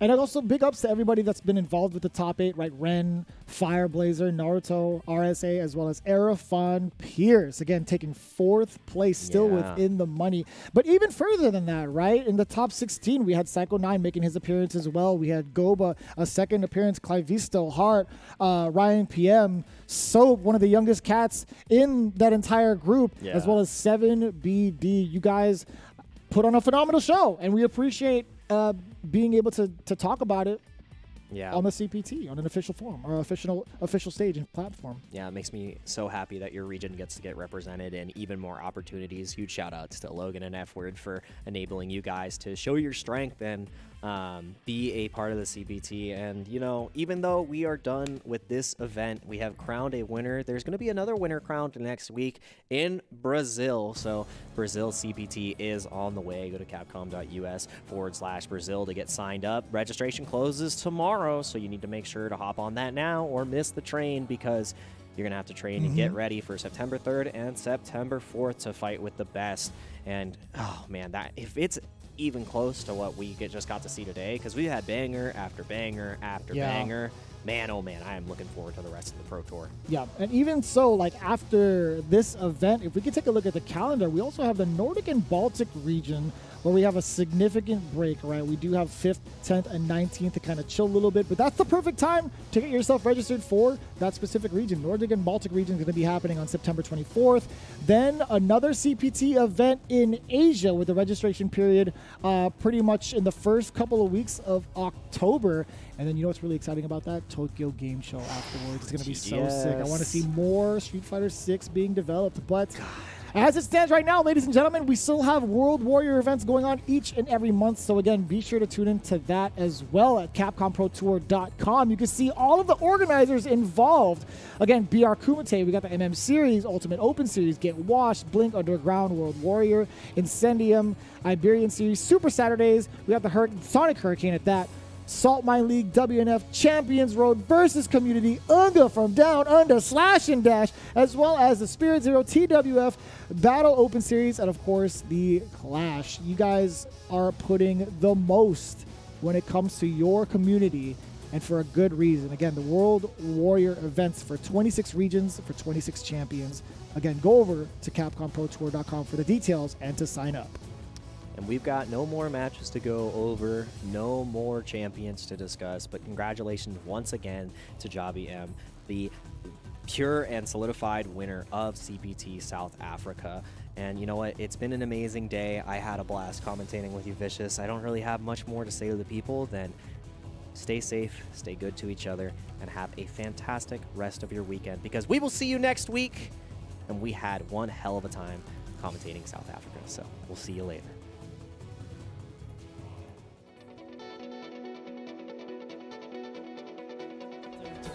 So it makes sense.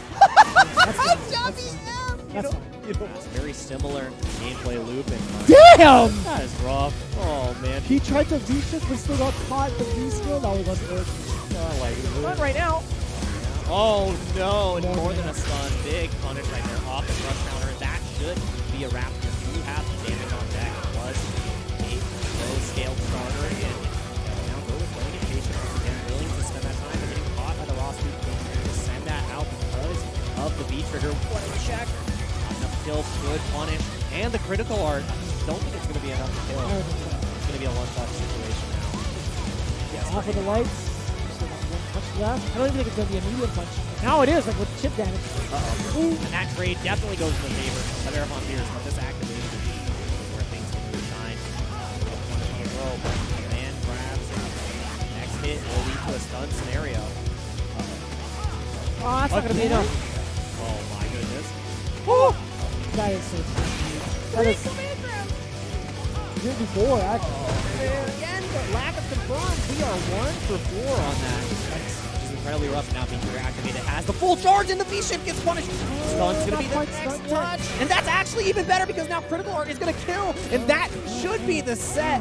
Ryan PM falling apart. The just frame Flash Knuckle online is so difficult to do. So you have to rely on those V-skill charges more often than not to get some of the big damage. And you can see Fireblazer has prioritized getting the V-skill off a lot, but Soap, once he caught wind of that, it's been game over. Oh boy. That was so good. You're actually close to dead? You're dead. What an overhead, huge extension. This next sequence, you're going to have features available. There it is. Can you kill? You definitely get stunned here. Yeah, nice. Yeah, there's too much skill involved. You can see vertical. is going to be available in the next touch. There it Oh, is. this is gonna be huge. Oh, he's still got the frame trap. even better. You're dead. Enhanced up. Covering this much of the space right now. They want to be pushed to the corner just yet. And the challenge one more time. This is going to be Oh, so much not damage. again. Do not jump. Oh, right over it. Second part again. Has the critical art available again. Back throw. This is looking grim.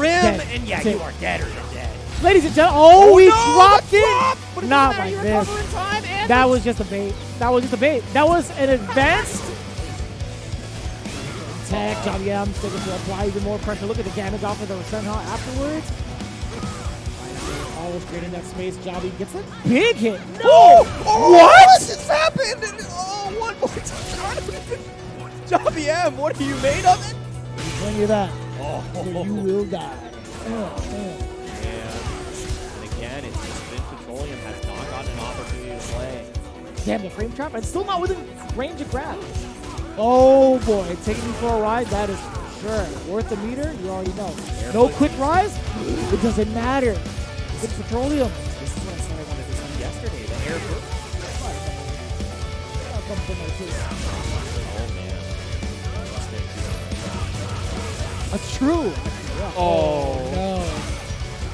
This is so much damage on the deck. Was there a reset? We'll take it. Escape and blood ways, but no! That was ambitious. I gotta jump under the ring. Oh, but just hit raw counter hit? Oh, no. As the feature is the forward mentioned, this is just so much on deck. Yep. The dash block with the grab! And the chase now on the reversal. Next hit will stun and potentially decide the game. Are you going to be able to hold all this? Oh my god! Critical art? No way. Are you dead? You might be, but the scaling is a lot. It's going to come down to the You're last dead. touch. No way! I thought he was deader than dead. Oh, that is a Nash classic. Yes. Certified Nash player right there. Basically, correct that. Get anything out of it. Just gets to pick up so much damage. Oh my god, you're dead. Even if this, Great is definitely in Napoleon's favor because now gets the You thought he was gonna get grabbed. runs away once again. Gotta deal with the pressure. That great health back, so it might not be enough to jet. Oh, now for it sure is now. definitely. Oh, went you for know it. Yep. Everything for the knows. Orochi. he knows. Oh, he knows it now. You can't fly.